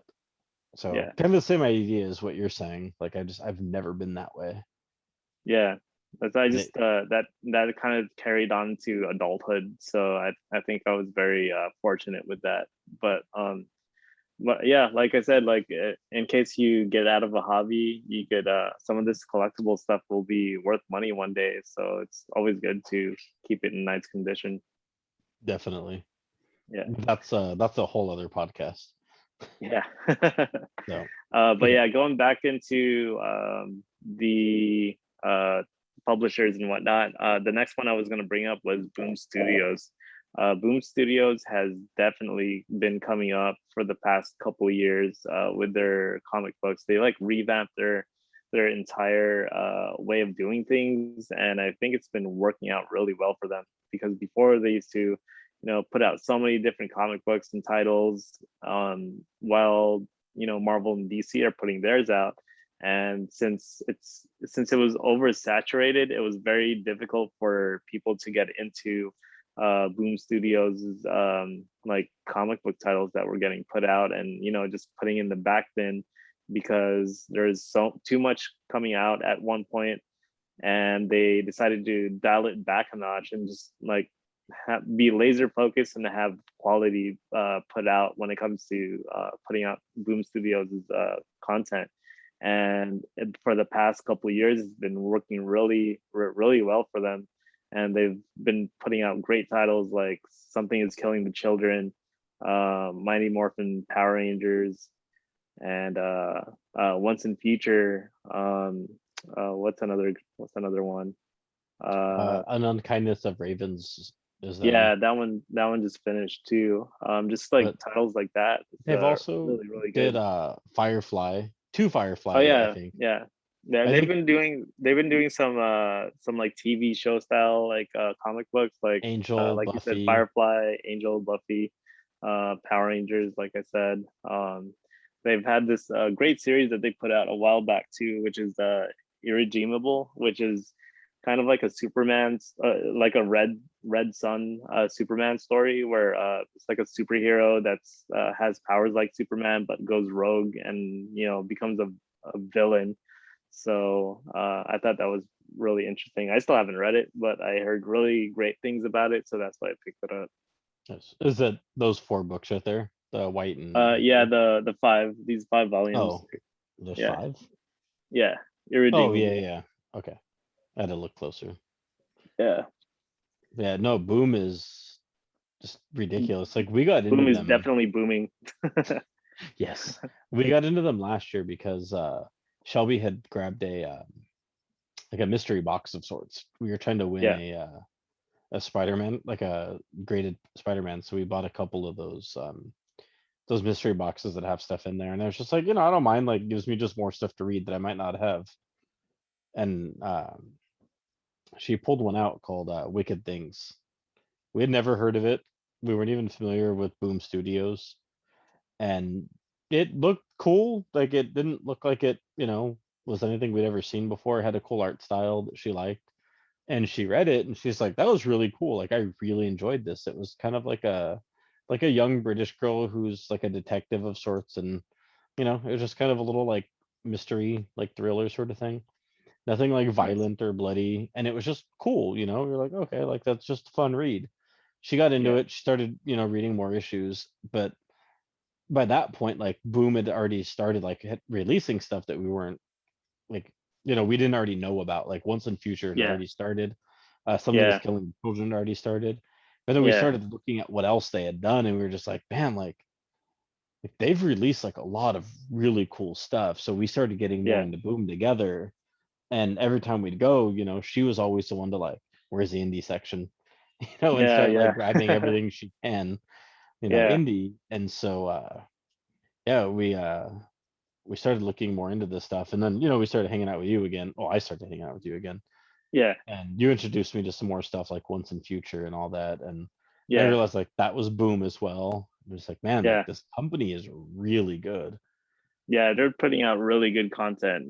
That's a lot of like non-superhero comic books, which is a nice break from just reading Marvel and DC comics. Yeah, So I love me some superhero stuff, but yeah, it's definitely nice to read non-superhero stuff. yeah. Especially as I find out that as I grow older, I find myself gearing more towards a lot of indie titles. compared to just regular superheroes. As 90% of your collection is superhero. Yeah. Like just in the screen, I could see if you're watching YouTube, most of this I believe is superhero Yeah, don't look at that. You're not covering the other side. This isn't superheroes right here. This is all like indie stuff. It's arguable. There isn't no superheroes except for maybe Animal Man. But I think another publisher that I've really grown to liking just because it covered a lot of like 80s and 90s cartoons that I grew up with, and that's IDW Comics. IDW, yes. Yeah, they've had a lot of stuff put out, like the Teenage Mutant Ninja Turtles, Transformers, Ghostbusters, GI Joe, even Star Trek has been put out in this within this publishing company. So if They you did guys are, Star Trek. yeah, Nice. I didn't have know a that. couple of the volumes, but I don't know which continuity falls under within the movies. So Okay. yeah, but yeah, if you guys are interested in like reading like the 80s cartoons that you grew up with, like check out IDW Comics. They put out some of the greatest like 80s comic stuff. Like Turtles. the Turtles, the main one that we're reading right now is The Last Ronin. And man, it's like that might be yes. comic book of the year for me. I don't know. Comic book of the century. Right. It's so good. Yeah. Like I just And it's honestly, I don't even know what else to talk about when The Last Ronin comes up. I'm just like, so forget everything else. Let's just talk about The Last Ronin. yeah. But I just want to spoil it, so I refrain. Right. It's hard to talk about without spoiling. Yeah. But anyway, And it's crazy to think that it's only going to be like 5 issues.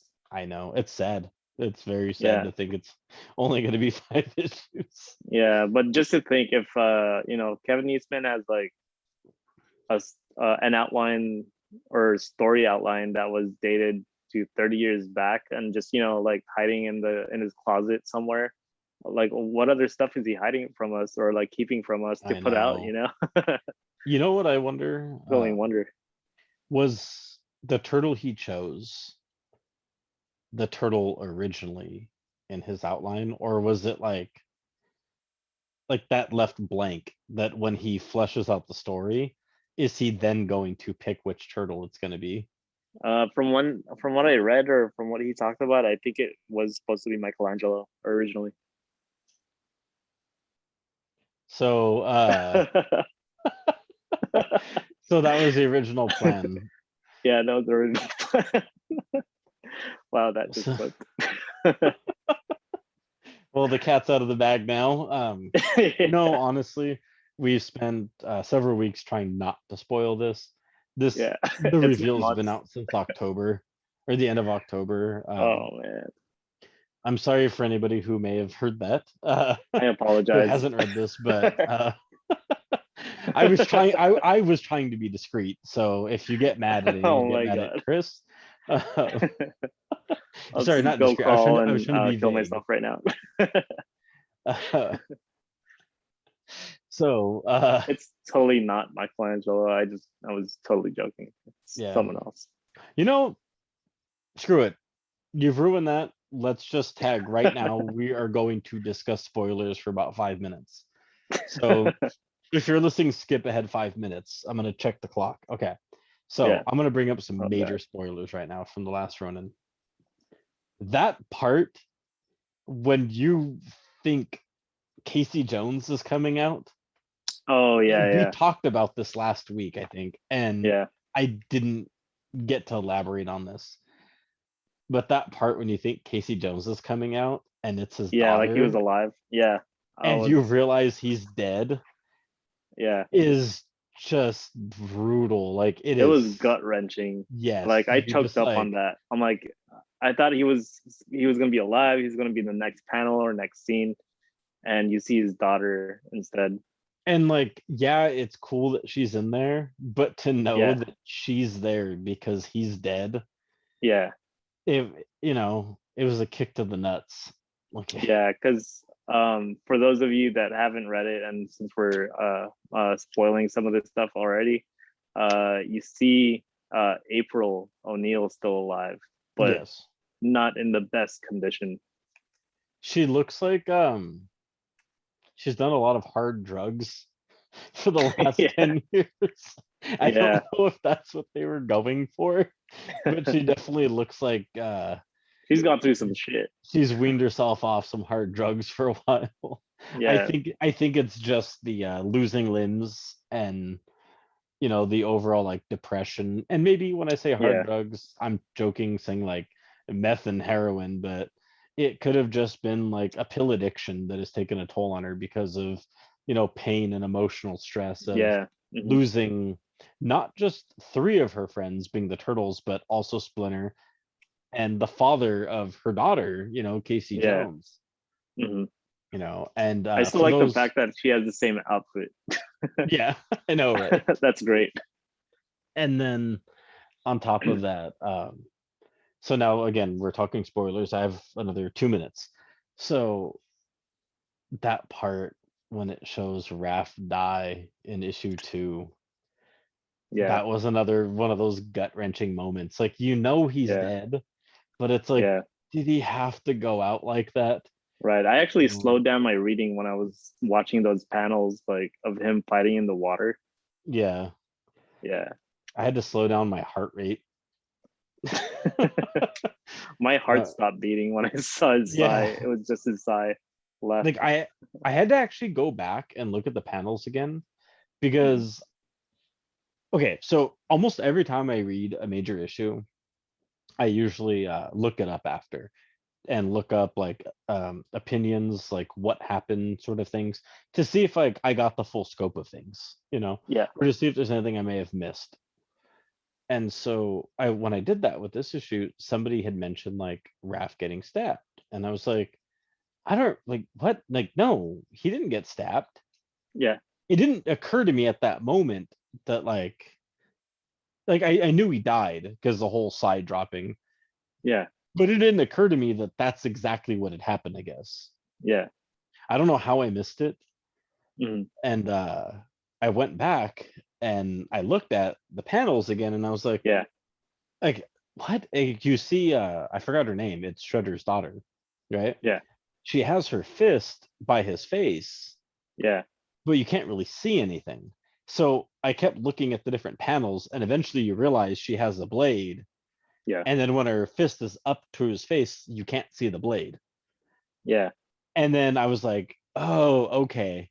So he was stabbed, if I'm not mistaken, Yeah. like right around here, right? Yeah. Like under his His chin. like his body, yeah, by his chin. Yeah. And it's just like, man, like he didn't just like die, like he was murdered, like Oh yeah. straight up Yeah. murdered. Yep. And like I knew he died. Like I knew in that panel he died. I just didn't pick up exactly. I don't know how I missed it, Yeah. but to like have that realization hit, it just made it even more sad. Oh man. Yeah. Like Yeah. I was like, man, like that's how he went out. Yeah. Okay, so it's been 5 minutes, so All I'm right, done. great. So Do you want to we're carry on cutting for a it off. minute? Do you have No, anything else no, to say? no. Okay, We'll save okay. that for another podcast. But I will say this: the look on your face when you said that, Yeah. I I don't know if fucking you noticed, I was trying to salvage it, yeah. and then I gave up. I was like, I don't know how to fix this. Like he I don't know how to spoiled it. fix it either. That's it. Yeah. I'm gonna have to restart this podcast. I know, right? All right, I'm gonna turn it off. No. But I was like, man, he really did that. Like your jaw just looked like it hit the Yeah. floor. I was like, oh well, cat's out of the bag. Yeah, dude. I In all can't hide honesty, secrets. It's really yeah, difficult. we did a good job for 7 weeks now or 8 weeks now. Yeah. Yeah. Somehow you screwed it up. Oh, actually, no. Was it 7 weeks? No, that Well, only came out. since December. Came out in December. No, it came out in October, didn't it? Or November, or whatever. either end First of issue. November or beginning of December. Oh, okay, okay. I think I was Yeah, wrong with my date. Yeah, you're right. yeah. So it's been a while, but still. Yeah, so it's been longer than that. But yeah, Yeah, that was sorry pretty guys. funny. Yeah, that's fine. Anyways, IDW Comics, yeah, they put out good shit. So they they kill my favorite turtle growing up. like, yeah, that's why I love them. As I got older, though, Um, Donatello became my favorite. oh yeah, I feel like that every year my love for each turtle changes depending on what mood I'm in, I guess, At what point did or who's Metalhead? writing. At Huh? what point did Metalhead become your favorite turtle? As soon as it came out. He's awesome. A metal turtle, hell yeah. One thing that annoys me is he was always like the fifth turtle, and Yeah, now Jenica's the fifth turtle. yeah. Isn't she the sixth turtle? Technically, Because like all these years, I always knew Metalhead as the fifth turtle. yeah, that's what I thought too. Everybody called him the fifth turtle, but Maybe now because he's not maybe like because he's not a a real organic turtle. turtle. Yeah. Yeah. So he's the fifth turtle. She's the fifth organic turtle. Metalhead was adopted, so Yeah, he was created. technically they're all adopted, but That is also very true. yeah. Oh, speaking of the turtles, getting on another But you tangent know for a what's minute. oh yeah, go ahead. I was watching the AVGN review of Ninja Turtles 3 the other day. Oh god, Do you remember? that must have been amazing. Do you remember I went on a tangent a couple weeks ago about how bad About that Turtles third 3. Turtles movie was? Yeah, yeah. So I don't know how, but I guess I never saw that AVGN episode because all Oh, of them okay. have like the progress up to the last like couple seconds. Like, Yeah, like I've watched them all. That one yeah. didn't. So I watched it, Okay. and he Yeah. literally pretty much agrees with everything I've said about that movie.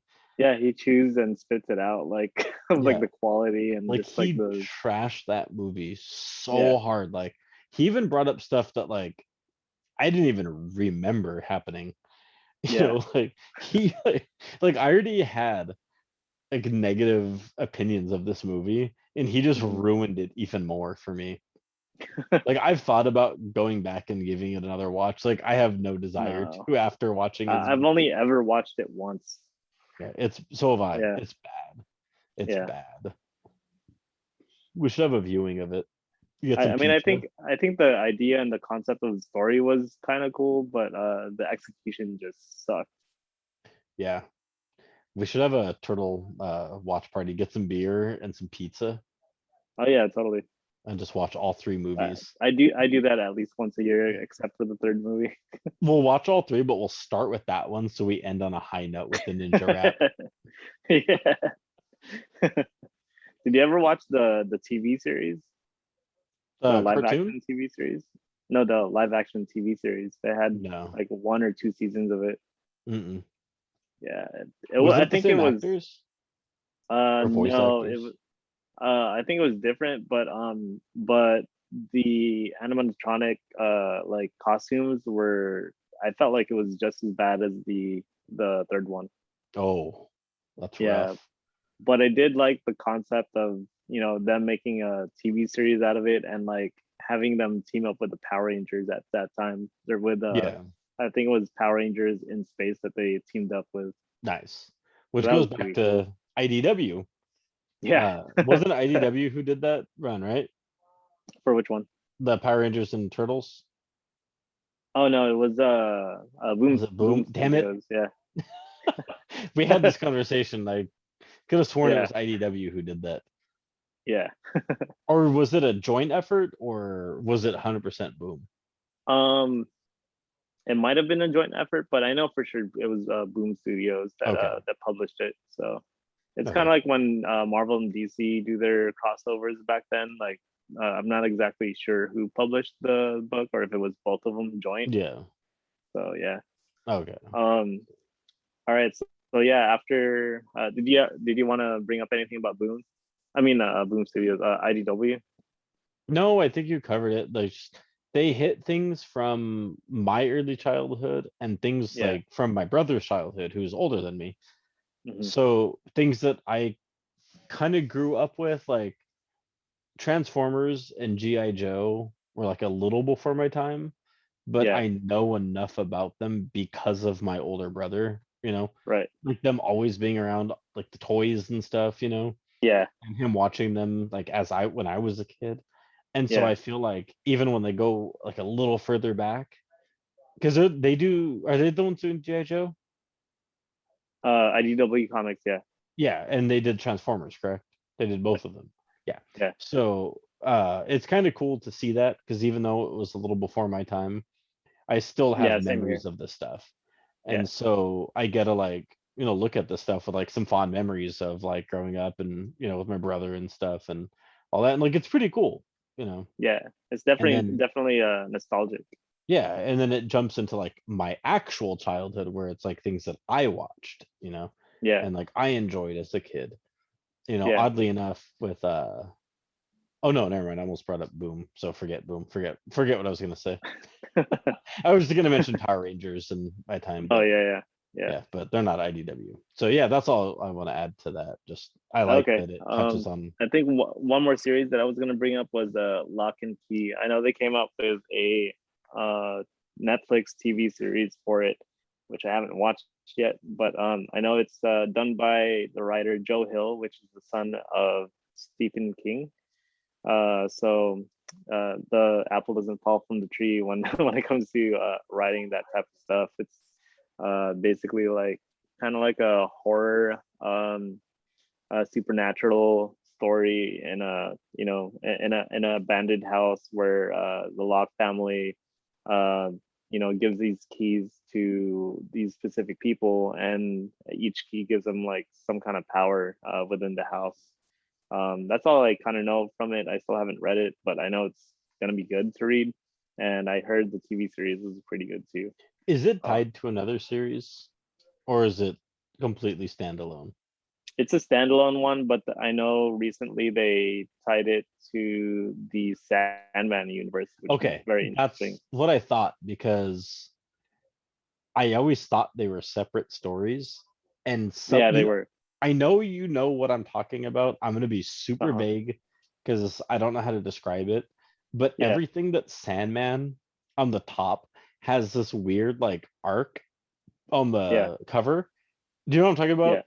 Like yeah, from yeah. one end to the other, and then it says like Sandman and like whatever.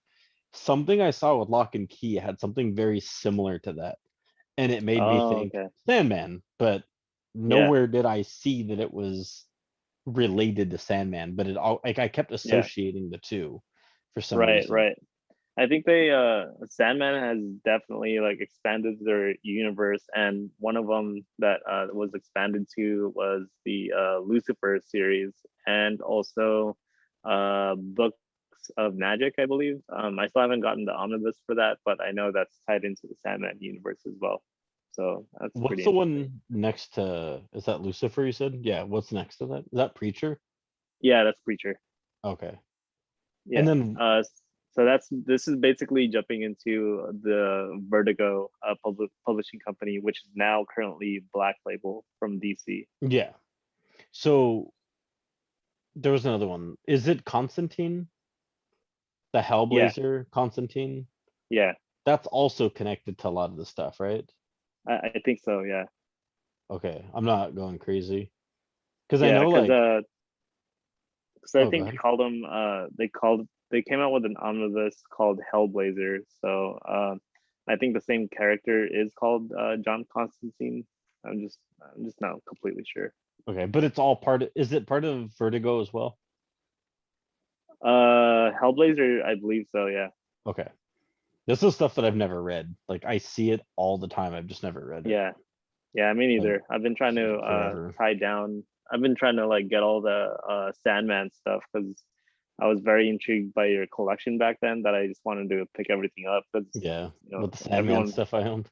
yeah, everyone talks so much good stuff about it. So I'm like, okay, I guess I might have to add that to the collection And before it shoots up in price. that was like 12 years ago. That was Yeah, a long time ago.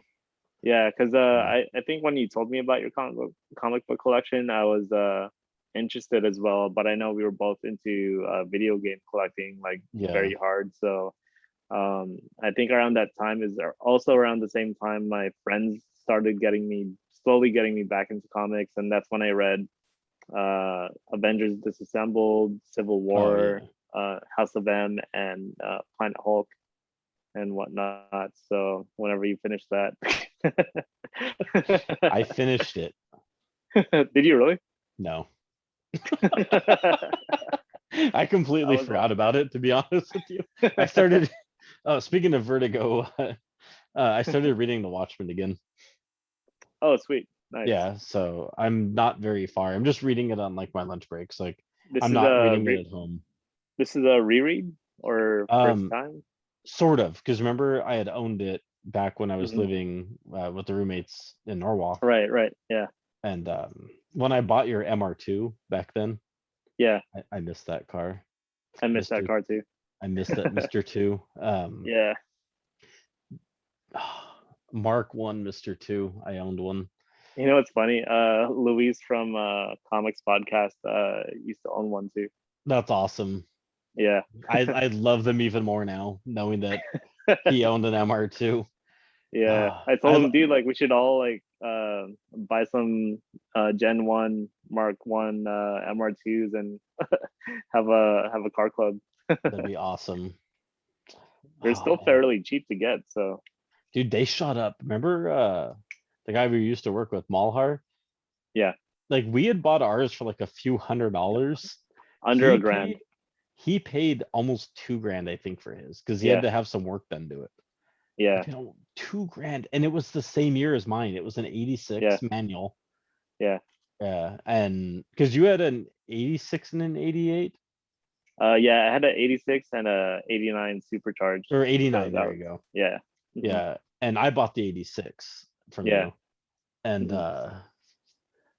what's it called? And then he bought, I believe it was an '86 because I think Yeah. his was completely indistinguishable from mine, Yeah. and he paid like almost 2 grand for it. Yep. And I remember we were looking through I think it's called like Car Gurus or something, Yeah. and those things are just like going up in price. Like, did they drop again? Yeah, just slowly. I haven't honestly, I haven't been like looking into like car prices at all because I, kind of gave it up. So Yeah. yeah, but I think if you want to find like a really good condition one, they'll probably cost you around 3 to 5 grand at least. Oof, that's still a lot, but I don't know. I think I'd be willing to pay it. Yeah, I mean they're a lot better condition than how ours were. I almost bought one for I think 2,500 or something for a condition that was better than the ones that we had, which is Oh pretty wow. fair. I was Yeah. I think I was gonna be able to drop it down a little price if I were to pay full pay in cash that day, Yeah. but I just didn't have the space for it. So Mm, that sucks. Did you ever yeah, sell that Datsun? I actually just gave that away to someone. What? Yeah. I figured because the place that I used to live at was it was holding my dad's son, and it was a 1980 280 70X or I 70X remember. ZX. Yeah, I remember. Um, yeah, I had work done to it, and then all of a sudden it wasn't working, and I couldn't get it. I couldn't get work done because it was during the pandemic, and we Mm, ended up moving too. So he kind of watched it out for me. So or the maintenance guy there, and kind of like took care of it while I was gone because I couldn't bring it to where I'm living now. I'm trying to figure out like what am I going to do with it. yeah. So so I think the manager was like, "Oh, you need to get this towed out, or else we're gonna have to tow it." I'm like, "Shit! Like I can't find anyone to buy it off me right now." And then he just asked me like, "Oh, like how much do you want for it?" And I just, he was a genuine cool guy, so I just told him like, "It's yours if you want it." He's like he was so shocked about it that he's like he thought I was joking, and he was like so happy about it because he always wanted one too, and I knew he Yeah. would take care of it if I gifted it to him. Like he took care uh of it and it was yours. So imagine the care he'd yeah, take if it was yeah, his. exactly. Yeah. Yeah, and it I guess it paid off because he said if I ever want it back, I know where to reach him because he has a couple other project cars anyway. Yeah. And he said if if I have any issues when it comes to like maintenance around the house or anything like that, just to hit him up. I'm like, great. Damn. Like, I don't know. That's a nice trade-off. Yeah, I mean, and you weren't even trying to get anything out of it. No, I wasn't.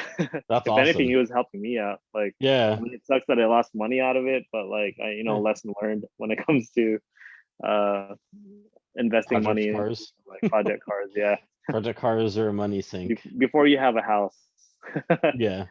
Yeah, Anyway, so we're getting completely off topic. So reread, sort of. yeah, So back when I was living at that apartment with the yeah. roommates, I owned it and But you never read it. I never got to finish it. Oh, okay. Remember, I told you it got water damage because somebody left it in the bathroom, Right, right. and so I didn't want it. It was destroyed, and I Yeah. was just like, I'm not gonna try to read this. Oh, okay. And so I never got to finish it, and so I just let all these years pass. Just was like, I'll get to it. I'll get to it. I'll get to Dang, it, that's crazy. and I finally am getting to it. And this Nice. is 12 years later, Yeah. or 11 years later or something. Yeah, So I'm yeah. just like, you know what? Like, this is my lunch break read now. So Yeah. I'm reading, catching up on Like, back issues on my days off. I'm reading Hellboy on nights where I have time, mhm. where we're not doing like the podcast, or, I'm Yeah. not playing like games at Shelby, stuff like that. And then that's like the one I take with me to work and I just read it while I'm at work. Nice. So it's good. I'm only on my third day of reading it or something. So I'm still like, I'm taking it like chapter by chapter and then reading Yeah. like the novel pieces in between on other days. Yeah. So I'm not very far into it, but Oh, it's okay. yeah. If we get a chance to check out, or have you ever watched the movie? Back in the day, yes. Okay, so I guess if you want, rewatch the movie right after you finish reading the book and Yeah, that was the see plan. how it compares. And then after that I'm gonna watch the TV series. I That's still on haven't watched the TV series. I still have to that's watch on that. HBO Max. I heard it's good. Yeah. Actually, I take that back. I'm probably gonna read Doomsday Clock, Yeah. then I'm gonna watch I the still have to show. read that too. Yeah, so I have Doomsday Clock, and I think that's part of what pushed me to read it. Is like I really want to read Doomsday Clock Yeah, because it I looks thought that really was cool. really interesting because Yeah, for them to combine the Watchmen universe with the DC universe, I thought that was really cool. yeah, it's the first time they've crossed over, so I'm like, I want to Yeah, read this. and Jeff Johns wrote it, so Again, another reason to, yeah. a big reason to read it. So Yeah, speaking I of Jeff Johns, did you get a chance to read Geiger yet? not yet. Was it good?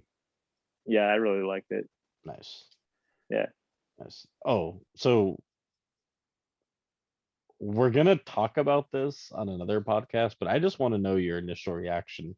That last page of King in Black. What was your reaction?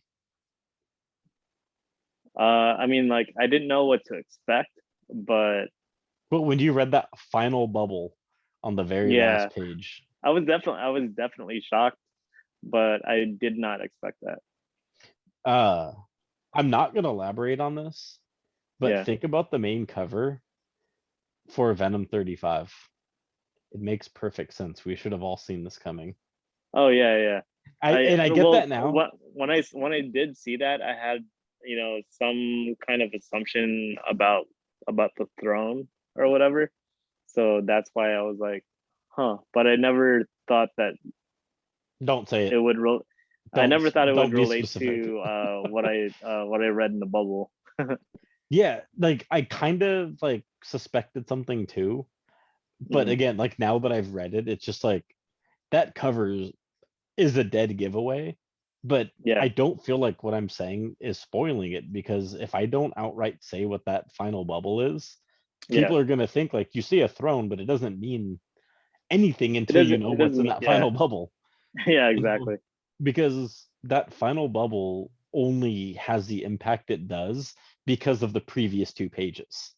Yeah. Like the end scene of the whole like build up, and then the start of the conversation, and then you flip the page to the last bubble, or the last page of the Hmm. bubble, and that's it. And like it takes those 3 pages to really like make it hit home like what happened and what's Yeah. going on. but it's like I didn't expect it. But Yeah, again, now, like I said, now that I look at what's going on, I'm just like, how did I not know this? Like, yeah, how did I not see that coming? But I could see yeah, why other people, even knowing what I'm saying, are still not going to understand, or still yeah, not going to pick it up. No, so we'll elaborate on this more later. I just, oh, like when I yeah. read that, I'm just, Another great thing done by Marvel yeah, I didn't know how to Comics. react. Like, Yeah, I just, you know, I was sitting by myself and I had this reaction yeah, that was like, I wish somebody could have like recorded me. Like, you know what I mean? Like, I can't like replicate it, but just like an audible reaction to it, just yeah, of excitement. And, like now I want to see where this leads, yeah, and now that this is what's happening, yeah, what does this mean for that part of the Marvel universe now? Because yeah. whatever, That, however Venom 35 ends, this is now canon. Like this is now where it goes. yeah, So like how does this affect everything else later on? yeah, right. And Like, was he? Well, Donny yeah, I'm not gonna Cates, say it. yeah, and Donny Cates says he has a another Marvel character that he's writing that's going to be Yeah, like a pretty big surprise to people. and I hope it's more than just 5 issues. I know. Well, unless he does it the same way he's doing this, where King in Black wasn't just 5 issues when you really think about it, It's you kind of know. like piecing them together. Yeah, like it was 5 King in Black, it was 35 Venom, it was 5 Absolute Carnage, you know, like it because to get the full effect, like you have to read all of those. It was Yeah, 45 issues.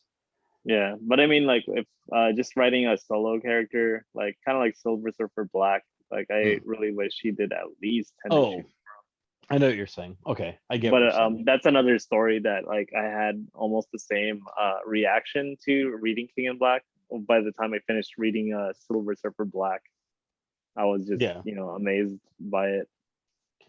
Okay. So we'll stop there because I don't want to risk you Michelangelo-ing this whole Is that thing. what it's called? Yes, Michelangeloing. That's really hard to Yeah, say. Laceroning. There you go. I don't need you last ruining. Laceroning. Yeah, the The puns. title of this issue will be issue 7, The Last Ruining. TMNT, The Last Ruining. Yeah, publishing So puns edition. yeah, I know, right? The spoiler issue. Yeah. And it's gonna be The Last Ronin #2 with the little car spoiler on it. Yeah. So anyway, so back to publishers. Yeah, So Vertigo, which was what I was getting into. yeah, which we probably should have touched on this when we talked about DC, because Oh yeah, because I mean it it's pretty much it's 100% part of DC now. yeah, because I don't think I don't know the full story, but I know Vertigo wasn't doing too well, so DC took over and renamed it DC Black Label. So Yeah, anything that has been released as Vertigo for any reprintings and whatnot, it's now gonna have the the DC Black Black Label. Label, Yeah, yeah, I think logo it on them. still does say Vertigo. Let me see. For Oh, which one? like this things still say Vertigo, doesn't it? No, Uh, it doesn't. some of them. Wow. Well, I'm looking at my Watchmen. It doesn't say Vertigo anywhere. I can't remember if Watchmen was ever Vertigo. I think it was DC the whole time. Oh, maybe that's why I'm tripping. Yeah, Okay. I don't know why I thought it said Vertigo. yeah, because there's some comics that said like for example Lucifer, it says DC slash Vertigo. Yeah. So yeah. Maybe it's Doomsday Clock that says that then. Because I know one of the things I own says DC/Vertigo on it. Oh, okay, I'm It guessing might it have been might that. be maybe V for Vendetta, maybe. No, I think it's Doomsday Clock, but Oh, it's too okay, far for me to check. yeah. Like, I Um, probably shouldn't have plugged my headset in because when I unplug it, uh, it disconnects the audio, even though it's wireless. So because I was making sure it was staying charged, but oh, got now it. like I can't like disconnect it without it disconnecting the audio. I don't know why it does that. But anyway, so anything else you want to add to Vertigo before we move on?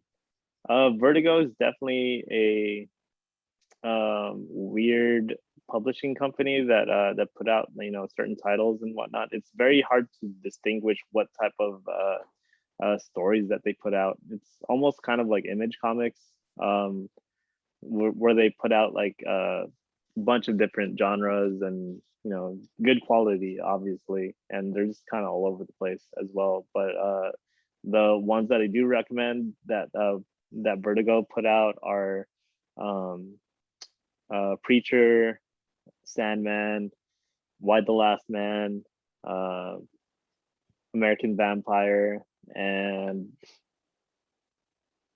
Sleeper, which is out of print. So Was there's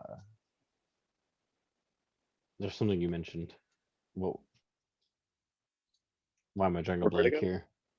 No, there's something you had mentioned. Oh, I'm sorry. Was Preacher the one that was that the TV show too, or is that something yeah, completely different? Okay, no, that was the TV show too. okay, that's what I thought. So From it's based I off think of wasn't it through was it Amazon, I HBO think. Max or oh okay, Oh, was it? It was either Amazon or HBO. I don't remember.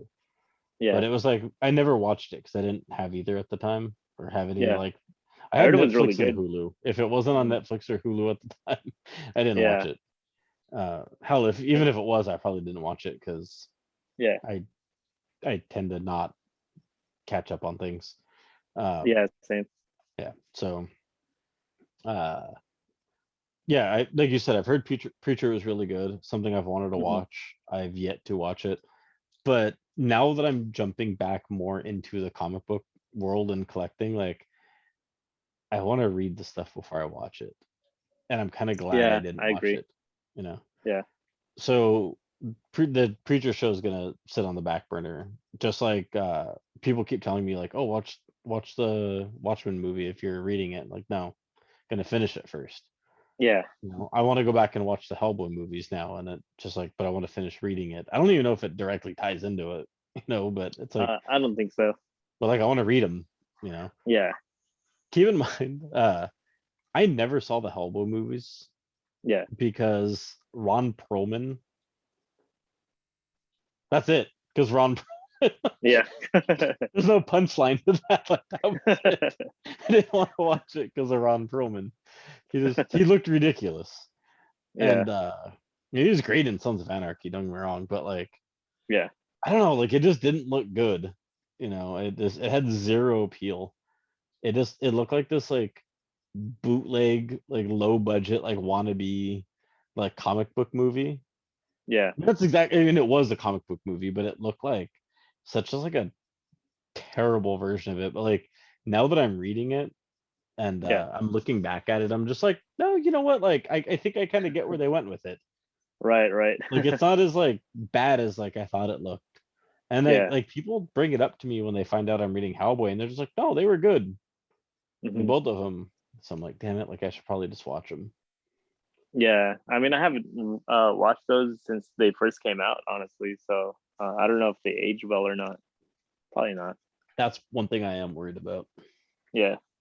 I'm really worried about them like not aging well. It's just gonna like ruin it watching Ron Perlman play Hellboy. Yeah. 'Cause, Um, yeah. So to go back into the publishers, I think another one I want to go over are the humanoids publishing company, which is basically from what you know of, or do you know about humanoids at all? mm-mm. Anything about humanoids? So it's kind of like Atlas, the publishing company for video games, where they translate Japanese Oh, video okay, games. yeah. It's like humanoids is basically like that, but for French and European comic books. Oh, okay, And cool. most of them, I want to say most of them are tied to sci-fi and fantasy types of stories, and a lot of work done with Alejandro Jodorowsky, which is the one that was originally working on the Dune movie that never got released, and That's coming out the end of this year in yeah, October. yeah, Yeah, I'm so very that should be excited for it. interesting. Yeah, But he's one of the big producers or directors that influence like movies like Alien, Blade Runner, and Okay. Star Wars. Even like I thought, like for someone to influence other people to make those movies, I need to read what this guy's putting out. Yeah. And those stories are the Inkle, the Meta Barons, the Techno Priests, and what other work did he do? And I believe the Fourth Power and Megalex. So those are His all name's good. Andrei Alejandro Jodorowsky Alejandro or on hold on. Jodorowsky. Jodorowsky. It's like spelled Jodorowsky, but French. So Is Jodorowsky. it's French? Yeah, at least I think so. Doesn't sound French. Sounds Polish. Yeah, I Oh, can't remember. I'm gonna look it up while you're. But yeah, this guy just puts out so much good work that you guys should definitely check out the Humanoids publishing company when it comes to complete stories where there's not too much continuity that you have to worry about, and just great sci-fi storytelling. He's Chilean, so we are both very, very far. Out of the ballpark. Yeah. Oh, okay. Yeah. I don't know where we both got the French and Polish from, but Yeah. Oh we're very, well. very far off. Anyway, Yeah. continue what you're saying. Yeah, that's another very small niche of a publishing company that's out right now that still puts out like good content and whatnot. I Okay. think Yeah. they also worked on the magazine called Metal Hurlant, and which eventually came to America, being known as Heavy Metal, Oh, okay. Heavy Nice. Metal magazine. Yeah. Yeah. So with all that said, and having not read it, but what you know, because you said you haven't read any of it, right? No, not Or yet. so based on what you know, for any listeners, is there anything that just based off like stories and synopses that you've read, I'm sure, is there anything that you think would be a good starting point or something that you would want to recommend? From Humanoids, Yeah. that would be the Inkle, So start or with the the Inkle. or the or the Inkal or whatever. Yeah, Is it because it's by INKAL? Alejandro. Yeah. So if you read that first, there's a character in there that is a Metabaron, which is kind of like a bounty hunter, like from Star Wars, and he has a separate story that has his own like storyline to that, and it's from what I hear, it's very epic and very deep, like space opera type of Nice. story Okay. writing. And then after that, you read the Techno Priests. Okay. Yeah, So from the Inkle or yeah, Inkal to the Techno Priest. Metabarons. Or Metabarons, I'm sorry. Yeah, To Techno Priest. yeah, Techno Priest sounds like somewhere I'd want to just start. I know, right? Well, it kind of like you can start there without ruining any continuity, because it's more Yeah. like perspective stories Yeah. instead. Yeah, Okay. I but I'm like you, I like to start from the beginning. yeah, I have a hard time jumping in, like even if it, doesn't matter, yeah, jumping in the middle. Like I've done it yeah. with some things, but I don't like to. That's kind of like the reason why I gave you the prelude to Planet Hulk. Which I did read. Yeah, yeah. You So didn't need to read that, but I figured you'd appreciate it. but I did read that. I haven't Yeah, read Planet Hulk or World War Hulk, yeah. but I read the prelude. Nice. I think I read the At least you prelude got. in like one sitting. Yeah, you did. I think I ended up reading Planet Hulk in one sitting because of how good it was. Jeez, that's such a Yeah, long read though. it is. Like I was down to halfway through the book. I took a break. I'm like, forget it. Like I need to finish this today. Yeah, I think it took me like maybe 3 hours or so that's to not that finish it. bad. I took it at a coffee shop and I just had some coffee, and finished Yeah, it right then and there. nice. I should Yeah. probably do the same at some point. Yeah. Someday I'll finish it. I'm just not a huge Hulk fan. Like, I don't know. Like I've mentioned this before. I don't know. I can't Yeah, I'm find the telling you. drive to read much Hulk. I'm telling you, once you Especially read that, you'll want to find another really good Hulk story. like even as a kid, like Hulk never appealed to me. And the only Hulk I Mm, ever really like truly liked was um the Hulk in the movies. The like not Edward Norton. yeah, I can't the remember his one in name. the main In the Marvel main movies, movies, right? yeah. Yeah, And of course, what's his name? Lou Ferrigno was great, yeah, back in the old TV show. yeah, But I don't know. I think I like live action Hulk more than I like print Hulk. And yeah. then You really need to read Planet Hulk and World War Hulk. yeah, and when it comes If down you, to Hulk, like in print, it's just like angry smash things Hulk, like, and that's mhm. it. Just I don't know, very simplistic, Yeah, like when I it comes said, to Hulk. that stuff's gonna change your mind when you read that, when you read those stories. I mean, Yeah, it's still like you said, like the angry smash, Hulk, but he has more depth yeah. into his character. Please tell me it's less depth than what they tried to do with Immortal Hulk. It is, yeah, it Okay, is less because depth. that just got like artsy Hulk. like, Yeah. they were trying to do too much with too little. Well, It's I like the concept of the green door that they were trying to put out, um, but just the execution and the pacing of it is boring. really hard to get into. Boring, I think, is the word you're looking for. Like it's not I don't know. It's not bad, but it's bad. It's Yeah, like like it's bad, but it's not my style. but like how bad could it be when they're like I think like on like issue like 50 or something, Yeah, you 46, know? I believe, is what they're on. Yeah, like they're coming up on 50, so it's like are we wrong?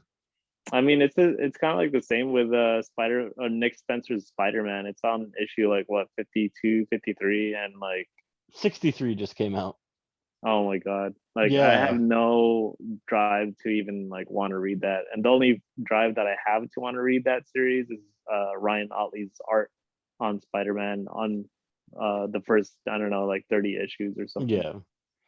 But like there have been so many arcs in that Yeah, story that like you don't even need to read the whole thing. You could just start at like a random arc in the Spider-Man and be cool. Whereas like I don't know if Immortal Hulk's doing that. yeah. I just know that it was boring when I read the first 6 issues. I still to this day feel terrible that like I just diss Immortal Hulk so much and people look at me Yeah, sideways when I say I don't like it. yeah. Like I've had I don't know. I think if they come out with like an omnibus, I might try to pick it up. And maybe yeah, I'd be willing to dish out like 100, 125 to have it in its entirety. And I know for something I'm making fun of and saying is boring, that seems like a lot of money. And I don't have like some yeah, disposable income where I'm just like just throw money at whatever. I don't. But yeah, maybe because then I can get it in its full context, start to yeah, finish. I don't have to wait for issues. yeah, I could just sit there and just read it cover to cover. yeah, Then maybe I can appreciate it in its entirety. yeah, But as of right now, it's boring. yeah. Same. That's what I got from the first trade paperback that you let Like me borrow. it's cool and it's kind of dark and it's a little more violent in different ways. Yeah, Or a lot psychologically. Yeah, violent in different ways. Like the whole gas station scene yeah, in it's like issue like 3 or something or 2, I don't remember. When he goes into like the gas station like Mart. That whole part. yeah, Yeah, that's not issue 1. That's like 3, I think, right? Or something. Anyway, yeah, like it's cool and like it's violent and like you said some psychological, but that's not what I like about Hulk. Like maybe later on he starts smashing things and like I like that part of it, but Yeah, I can't find the drive to want to spend that money to read it.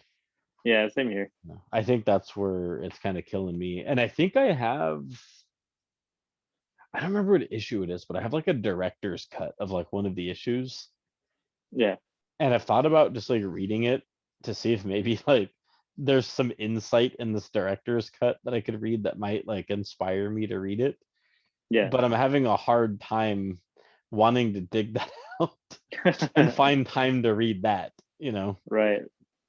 So we'll see I don't know. So, someday. are there any other publishers you wanted to recommend or put out there? I'm trying to think. There was another. Well, there was Upshot. One of Yeah, the smaller ones. They did Devil's Highway, The Resistance. Hotel. Um, yes, Hotel. They've been touching on a lot of very like adult themes. Not Yeah, when I say that, I don't necessarily mean like adult like sexual, but like there's no like kid friendly stuff. It's all just like murder and just like terrible stuff going on. Like yeah. I think another and good one was Year Zero. And what I like about Upshot is that they're all like 5 issue miniseries. So yeah, every title is kind of like a movie in a sense. yeah, like there's a beginning, a middle, and an end, and like that's it. Like you're not Yeah, reading for 40 issues, you're not reading for 30 issues. Like yeah, sorry, I'm moving through my room real quick. You're not reading like this excessive amount of issues to get to the ending. Like you get yeah, a beginning, a middle, and an end, and it's not like short, but it's not this long drawn out story that you gotta wait through. And like Hotel, like I think Shelby read it in a day. yeah, Said it was great. I still haven't read it, but it's like yeah. it's some messed up horror. And I think if the series does well, they'll put out like a volume 2 where they'll release another 5 issues. Yeah, and I think it did okay because issue one was getting really hard to find for a while, from what I Yeah, know. So uh, I just want to throw some love out there to Upshot because I know they've done something a lot of publishers haven't done, and it's where it's like it's yeah. just stick to these It's concepts. working out for them. Yeah, Yeah, it's just stick to adult theme stuff or mature. I should say mature theme stuff. There you go. And like not try to like cater to kids.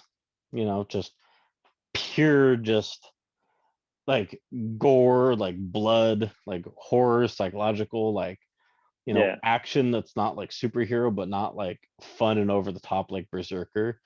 yeah, Just, just messed up stuff. And I yeah, like that about it. I yeah. haven't It's read a pretty cool. ton of their stuff, but I like that. So I just want to throw that out there that out of all these companies, they're far from my favorite. Don't get me Yeah, wrong, but I have nothing bad to say about them. Like I really like the approach they're taking. And I yeah. know that with what they're doing, it's working out in their favor, and they're seeing some success, because of it.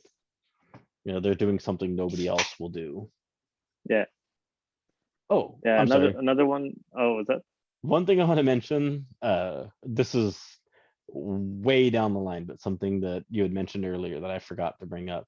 How you were talking about how these companies are doing like the manga versions, or I'm sorry, taking mangas and comic book versions. Yeah. Um, the uh, the free comic book day run last year, where they did like the 30 issues or whatever it was that you can pick up like different weeks. Do you remember that? Yeah. They No, did I a wasn't Zelda. there for that. Okay, they did a Zelda one that actually reads from back to front, Uh and I think from right to left. That's done in a like manga format, but it's a huh. comic book, like Oh, that's cool. eight like size, like the Yeah, regular like 8.5 by 11 or whatever, like 32-page issue, yeah. but it's read the way you read a manga. Oh, that's pretty I cool. just thought that was cool. I wanted to mention that for anybody who might care. So I didn't want Yeah, to yeah, end this tonight without bringing that up. So anyway, I know you're going to bring up another publisher. yeah. One last publisher I do want to bring up are is Aftershock Comics. There you I go. think I think they're another up and coming publisher that's putting out great content. Just to name a few titles that I picked up from them are We Live, um, Animosity, and Knock 'em Dead. Those are a couple few indie titles that they're putting out that's really good. And Animosity is already complete. It's been out for a long time already. And then Knock 'em Dead is like a stand-up comedian that like dies and has to I think he comes back or he's brought back alive, but like now he's doing really good stand-up comedy and like this ghost is like kind of helping him out, and I thought that was a really interesting concept. And then We Live is like a post-apocalyptic survival story where it has like a um kid that's growing up in that environment and trying to see how they deal with it, and you know how they get through to survive that that area or whatever where they're living at. So yeah, that's the last one I wanted to touch in. A couple of weeks back, I think it was on our podcast, I had Yeah. mentioned that we were at Metropolis, and I remember you were pulling all of the issues out and scanning its CL with CLZ to see Oh and yeah. make sure they were all first prints. It was Animosity. Oh yeah. Yeah. That's what it was. Remember, I thought it was Once in Future, Oh right. and I Right. was like, I swear it was Once in Future. It was Yeah. Yeah. Animosity, and I remember that Oh because gotcha. we were on the very far left of their back Yeah, issue, which that would would put make us in sense. the A section. Yeah, Otherwise, we would have been like, more than in the halfway middle through, section. closer to the Yeah, door. Yeah, gotcha. so it was Animosity. I didn't Oh realize that. that until you said it right now. Oh wow, that's good. So that's That's cleared up. cleared up finally. Yeah, Yeah. like Nice. 4 weeks later or something, Yeah. maybe longer. Yeah, it was Animosity. Okay, so anyway, I can't think of any other publishers offhand that are necessarily stand out to me. I know there was one. I can't think of anything offhand that they've done, but I swear we've discussed them a little bit. Was Ablaze. Yeah, Is that what I'm thinking? probably. Um, have they done I anything can't. I can't notable? remember. I can't remember. I don't think I've picked up anything from Ablaze. Okay, I want to say you and I have had a conversation. I'm just trying to think of some other publishers that like stand out, in my head that we may or may There's not have discussed. there's Oni Press. They've published the Scott Pilgrim comics, Okay, and are they currently publishing anything? yeah, I think they're shoot. Was it forgot who was publishing Blade Runner comics right now. It's either Titan Comics or Oni Press, one of those. Okay, are they doing the 2099 Origins? And I think there's another Blade Runner. Yeah, 2029 and 20 or Blade Runner Origins, and I think 2029 is done through Titan Comics for Okay, sure. there's So only two Blade Runners, really? three. There's Blade Runner 2019, Oh, 2029, 2019. Okay, and Origins. Yeah, okay, and they're all three of them are done through Titan. I'm assuming so. I would it wouldn't make sense Well, I if could one is imagine yeah, a third yeah. company taking, one, or I'm sorry, a second company taking the third one. That Yeah, makes no but at the sense. same time, they do that with Osagi Yojimbo. IDW has rights to them. Um, Dark Horse and Fanographics. Really, three different companies, right? Usagi Yeah, Yojimbo. yeah. That's I don't know terrible. how those copyrights, work. That's bad. That's really weird. That just seems like it's too stressful to get into. Maybe, or maybe it's the time periods that it's being, Oh, like being originally had. it was like this Yeah, company, then now this company. Well, that'd be different. But if like three companies are running like, a series at the same concurrently, that time. would just Yeah, be too much, like yeah, way too much. If even two of them are doing it, I wouldn't even want to yeah. keep up. One of my friends, my friend Ryan, he would always tell me about. He just kept calling it Yojimbo. He just kept saying like, "You got to read Yojimbo. You got to read Yojimbo." And I Yeah. remember I was just finally like, "Okay, fine, fine. Like, you have not shut up about this thing for months. Like, I'm just gonna look." Yeah. So I go to Whittier and I'm like, I'm gonna look up some Yojimbo stuff. Nothing in the back issues, and I'm like, okay, maybe there's like some trades. Yeah. Find these things. They're like these books are like this thick, and they're like $80 or $60, just some stupid price, and it's like number like 9, and I'm just like, no, I ain't buying like 9 or 10 or 12, like whatever number Yeah. it is. Like, no, I'm good. Like, no, like, wait, like this is something I missed out on. Like, Yeah. Right. It's only the too last late. 20 years. Like, no, I'm good. Way too Yeah. much to get into, but it looks so cool. Yeah. Like, I want to read it, but like, there's just too much, Yeah. It is. You might you have to know. do that either trade paperbacks or digital. But no, those like they're complete collections, but like Yeah. there's so many of them, and they all have Yeah. like think like your Sandman back there, Yeah. like the three. They're Yeah. almost that big, and there's like Yeah. a ton of them. If I'm not mistaken, it was those like there's a ton of them, Yeah. I and have. like I think I have 9 of them. yeah, okay, yeah, I'm Yeah. not gonna buy all of those.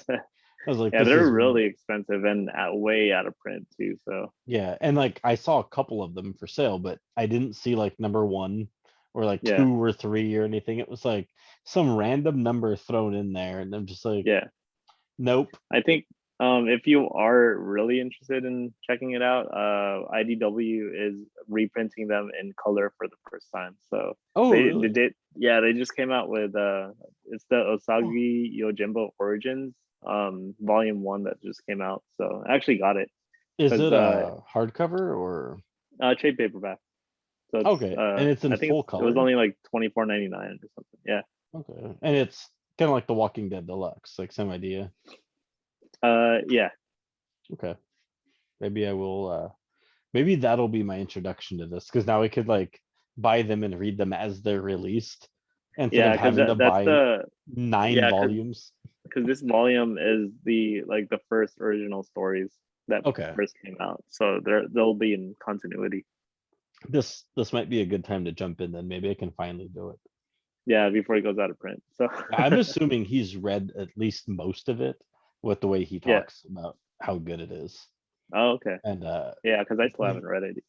he lives in Arkansas, and I remember he missed out on the free comic book day stuff, and there was a Yojimbo one, and I grabbed an extra one for him, and I was Yeah, like, I'll give you this next time you come out here. yeah, It's like, him and I grew up together, and so he's the guy, like if I ever mention which I have before, but if you ever hear me mention like my introduction, like Spider-Man 2099 and like yeah. reading the number 1, it was him who owned it. My friend Oh, Ryan. it's cool. Yeah. He moved to Arkansas like maybe a little over 10 years ago. Yeah. Maybe a little less than yeah, about 10 years ago. And so the only comic book store near him, the Yeah. guy who owns it sucks. Like I guess he's like this huge racist. And so he just That's like doesn't do business with him. He doesn't go yeah. there. He just orders whatever he wants online or stocks up when he comes to visit friends and family in California. Oh, okay. So he missed this. And I was just like, I'll try to find you one. And I grabbed one. So I have it like sitting there. And I Yeah. have one for me and I have one for him. Yeah. But he came out here recently. I forgot to give it to him. Or I Yeah. didn't get to see him. I'm sorry. I should say that. Yeah. Thankfully, because he texted me a week before he got here and he Yeah. said, uh, we should hang out, smoke some weed, go buy comics, and get COVID together. We ended up not hanging out. I don't smoke weed, by the way. I don't know why he said that. He said, or he said that, whatever. Okay. So we ended up not hanging out, Yeah. and he ended up getting COVID. Wow. Good thing I didn't hang out with him, right? Jeez.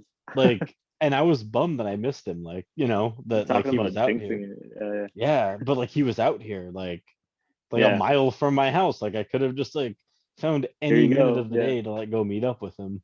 Yeah. And him and his wife both ended up getting it. Wow. Like I dodged a bullet. And if Yeah, he for real. listens to this, I'm not talking shit. Just pointing out I got really lucky. Yeah, I know But because yeah, we so were like really avid about just making sure we're just staying at home and not trying to go have a Exactly. burger outside during that Exactly. time. Except for the times we went to Steelcraft. Yeah. But no, so where I'm going with this, no, just I remember like he like talked about it so much that when I saw this, like I made sure I grabbed that issue because I was like, excuse me, like I'd like to read this sometime. So I grabbed him one, whatever, and I just thought it was cool. Like, so now I have two of these sitting there, just untouched Nice. and unread. And I don't even know like what it is or like where it fits in the continuity, but I have one, so I Yeah, I'm just not hope it. sure either. Yeah, I think I just the hope a it's something more worth owning. yeah, the more recent ones that have been coming out is Usagi Yojimbo's Wanderer's Road. And if Shelby is definitely a Peach Momoko fan, she should pick those up because they're all the covers are done by Peach Momoko. Oh, what issue are they on? I think issue 5 just came out, and it's only a 5 issue miniseries, but all the covers are done by Peach Momoko. Okay. And I've like talked about it in my comic book poll videos where I'm not like a big fan of Peach Momoko when it comes to certain covers and stuff, but when she does like covers with like anthropomorphic animals like our characters, that's what I really like. That I feel like that's where she really shines. Oh, definitely. Yeah. Like is so I'm not a huge fan. I do love her work and I appreciate it, Yeah. but there's certain characters she draws that I can't get behind. Like I do not like when she draws DC characters. Oh, okay. Yeah, I can Like see that. her DC characters are just not that good. Like she did a Death Metal like 3 or something like that.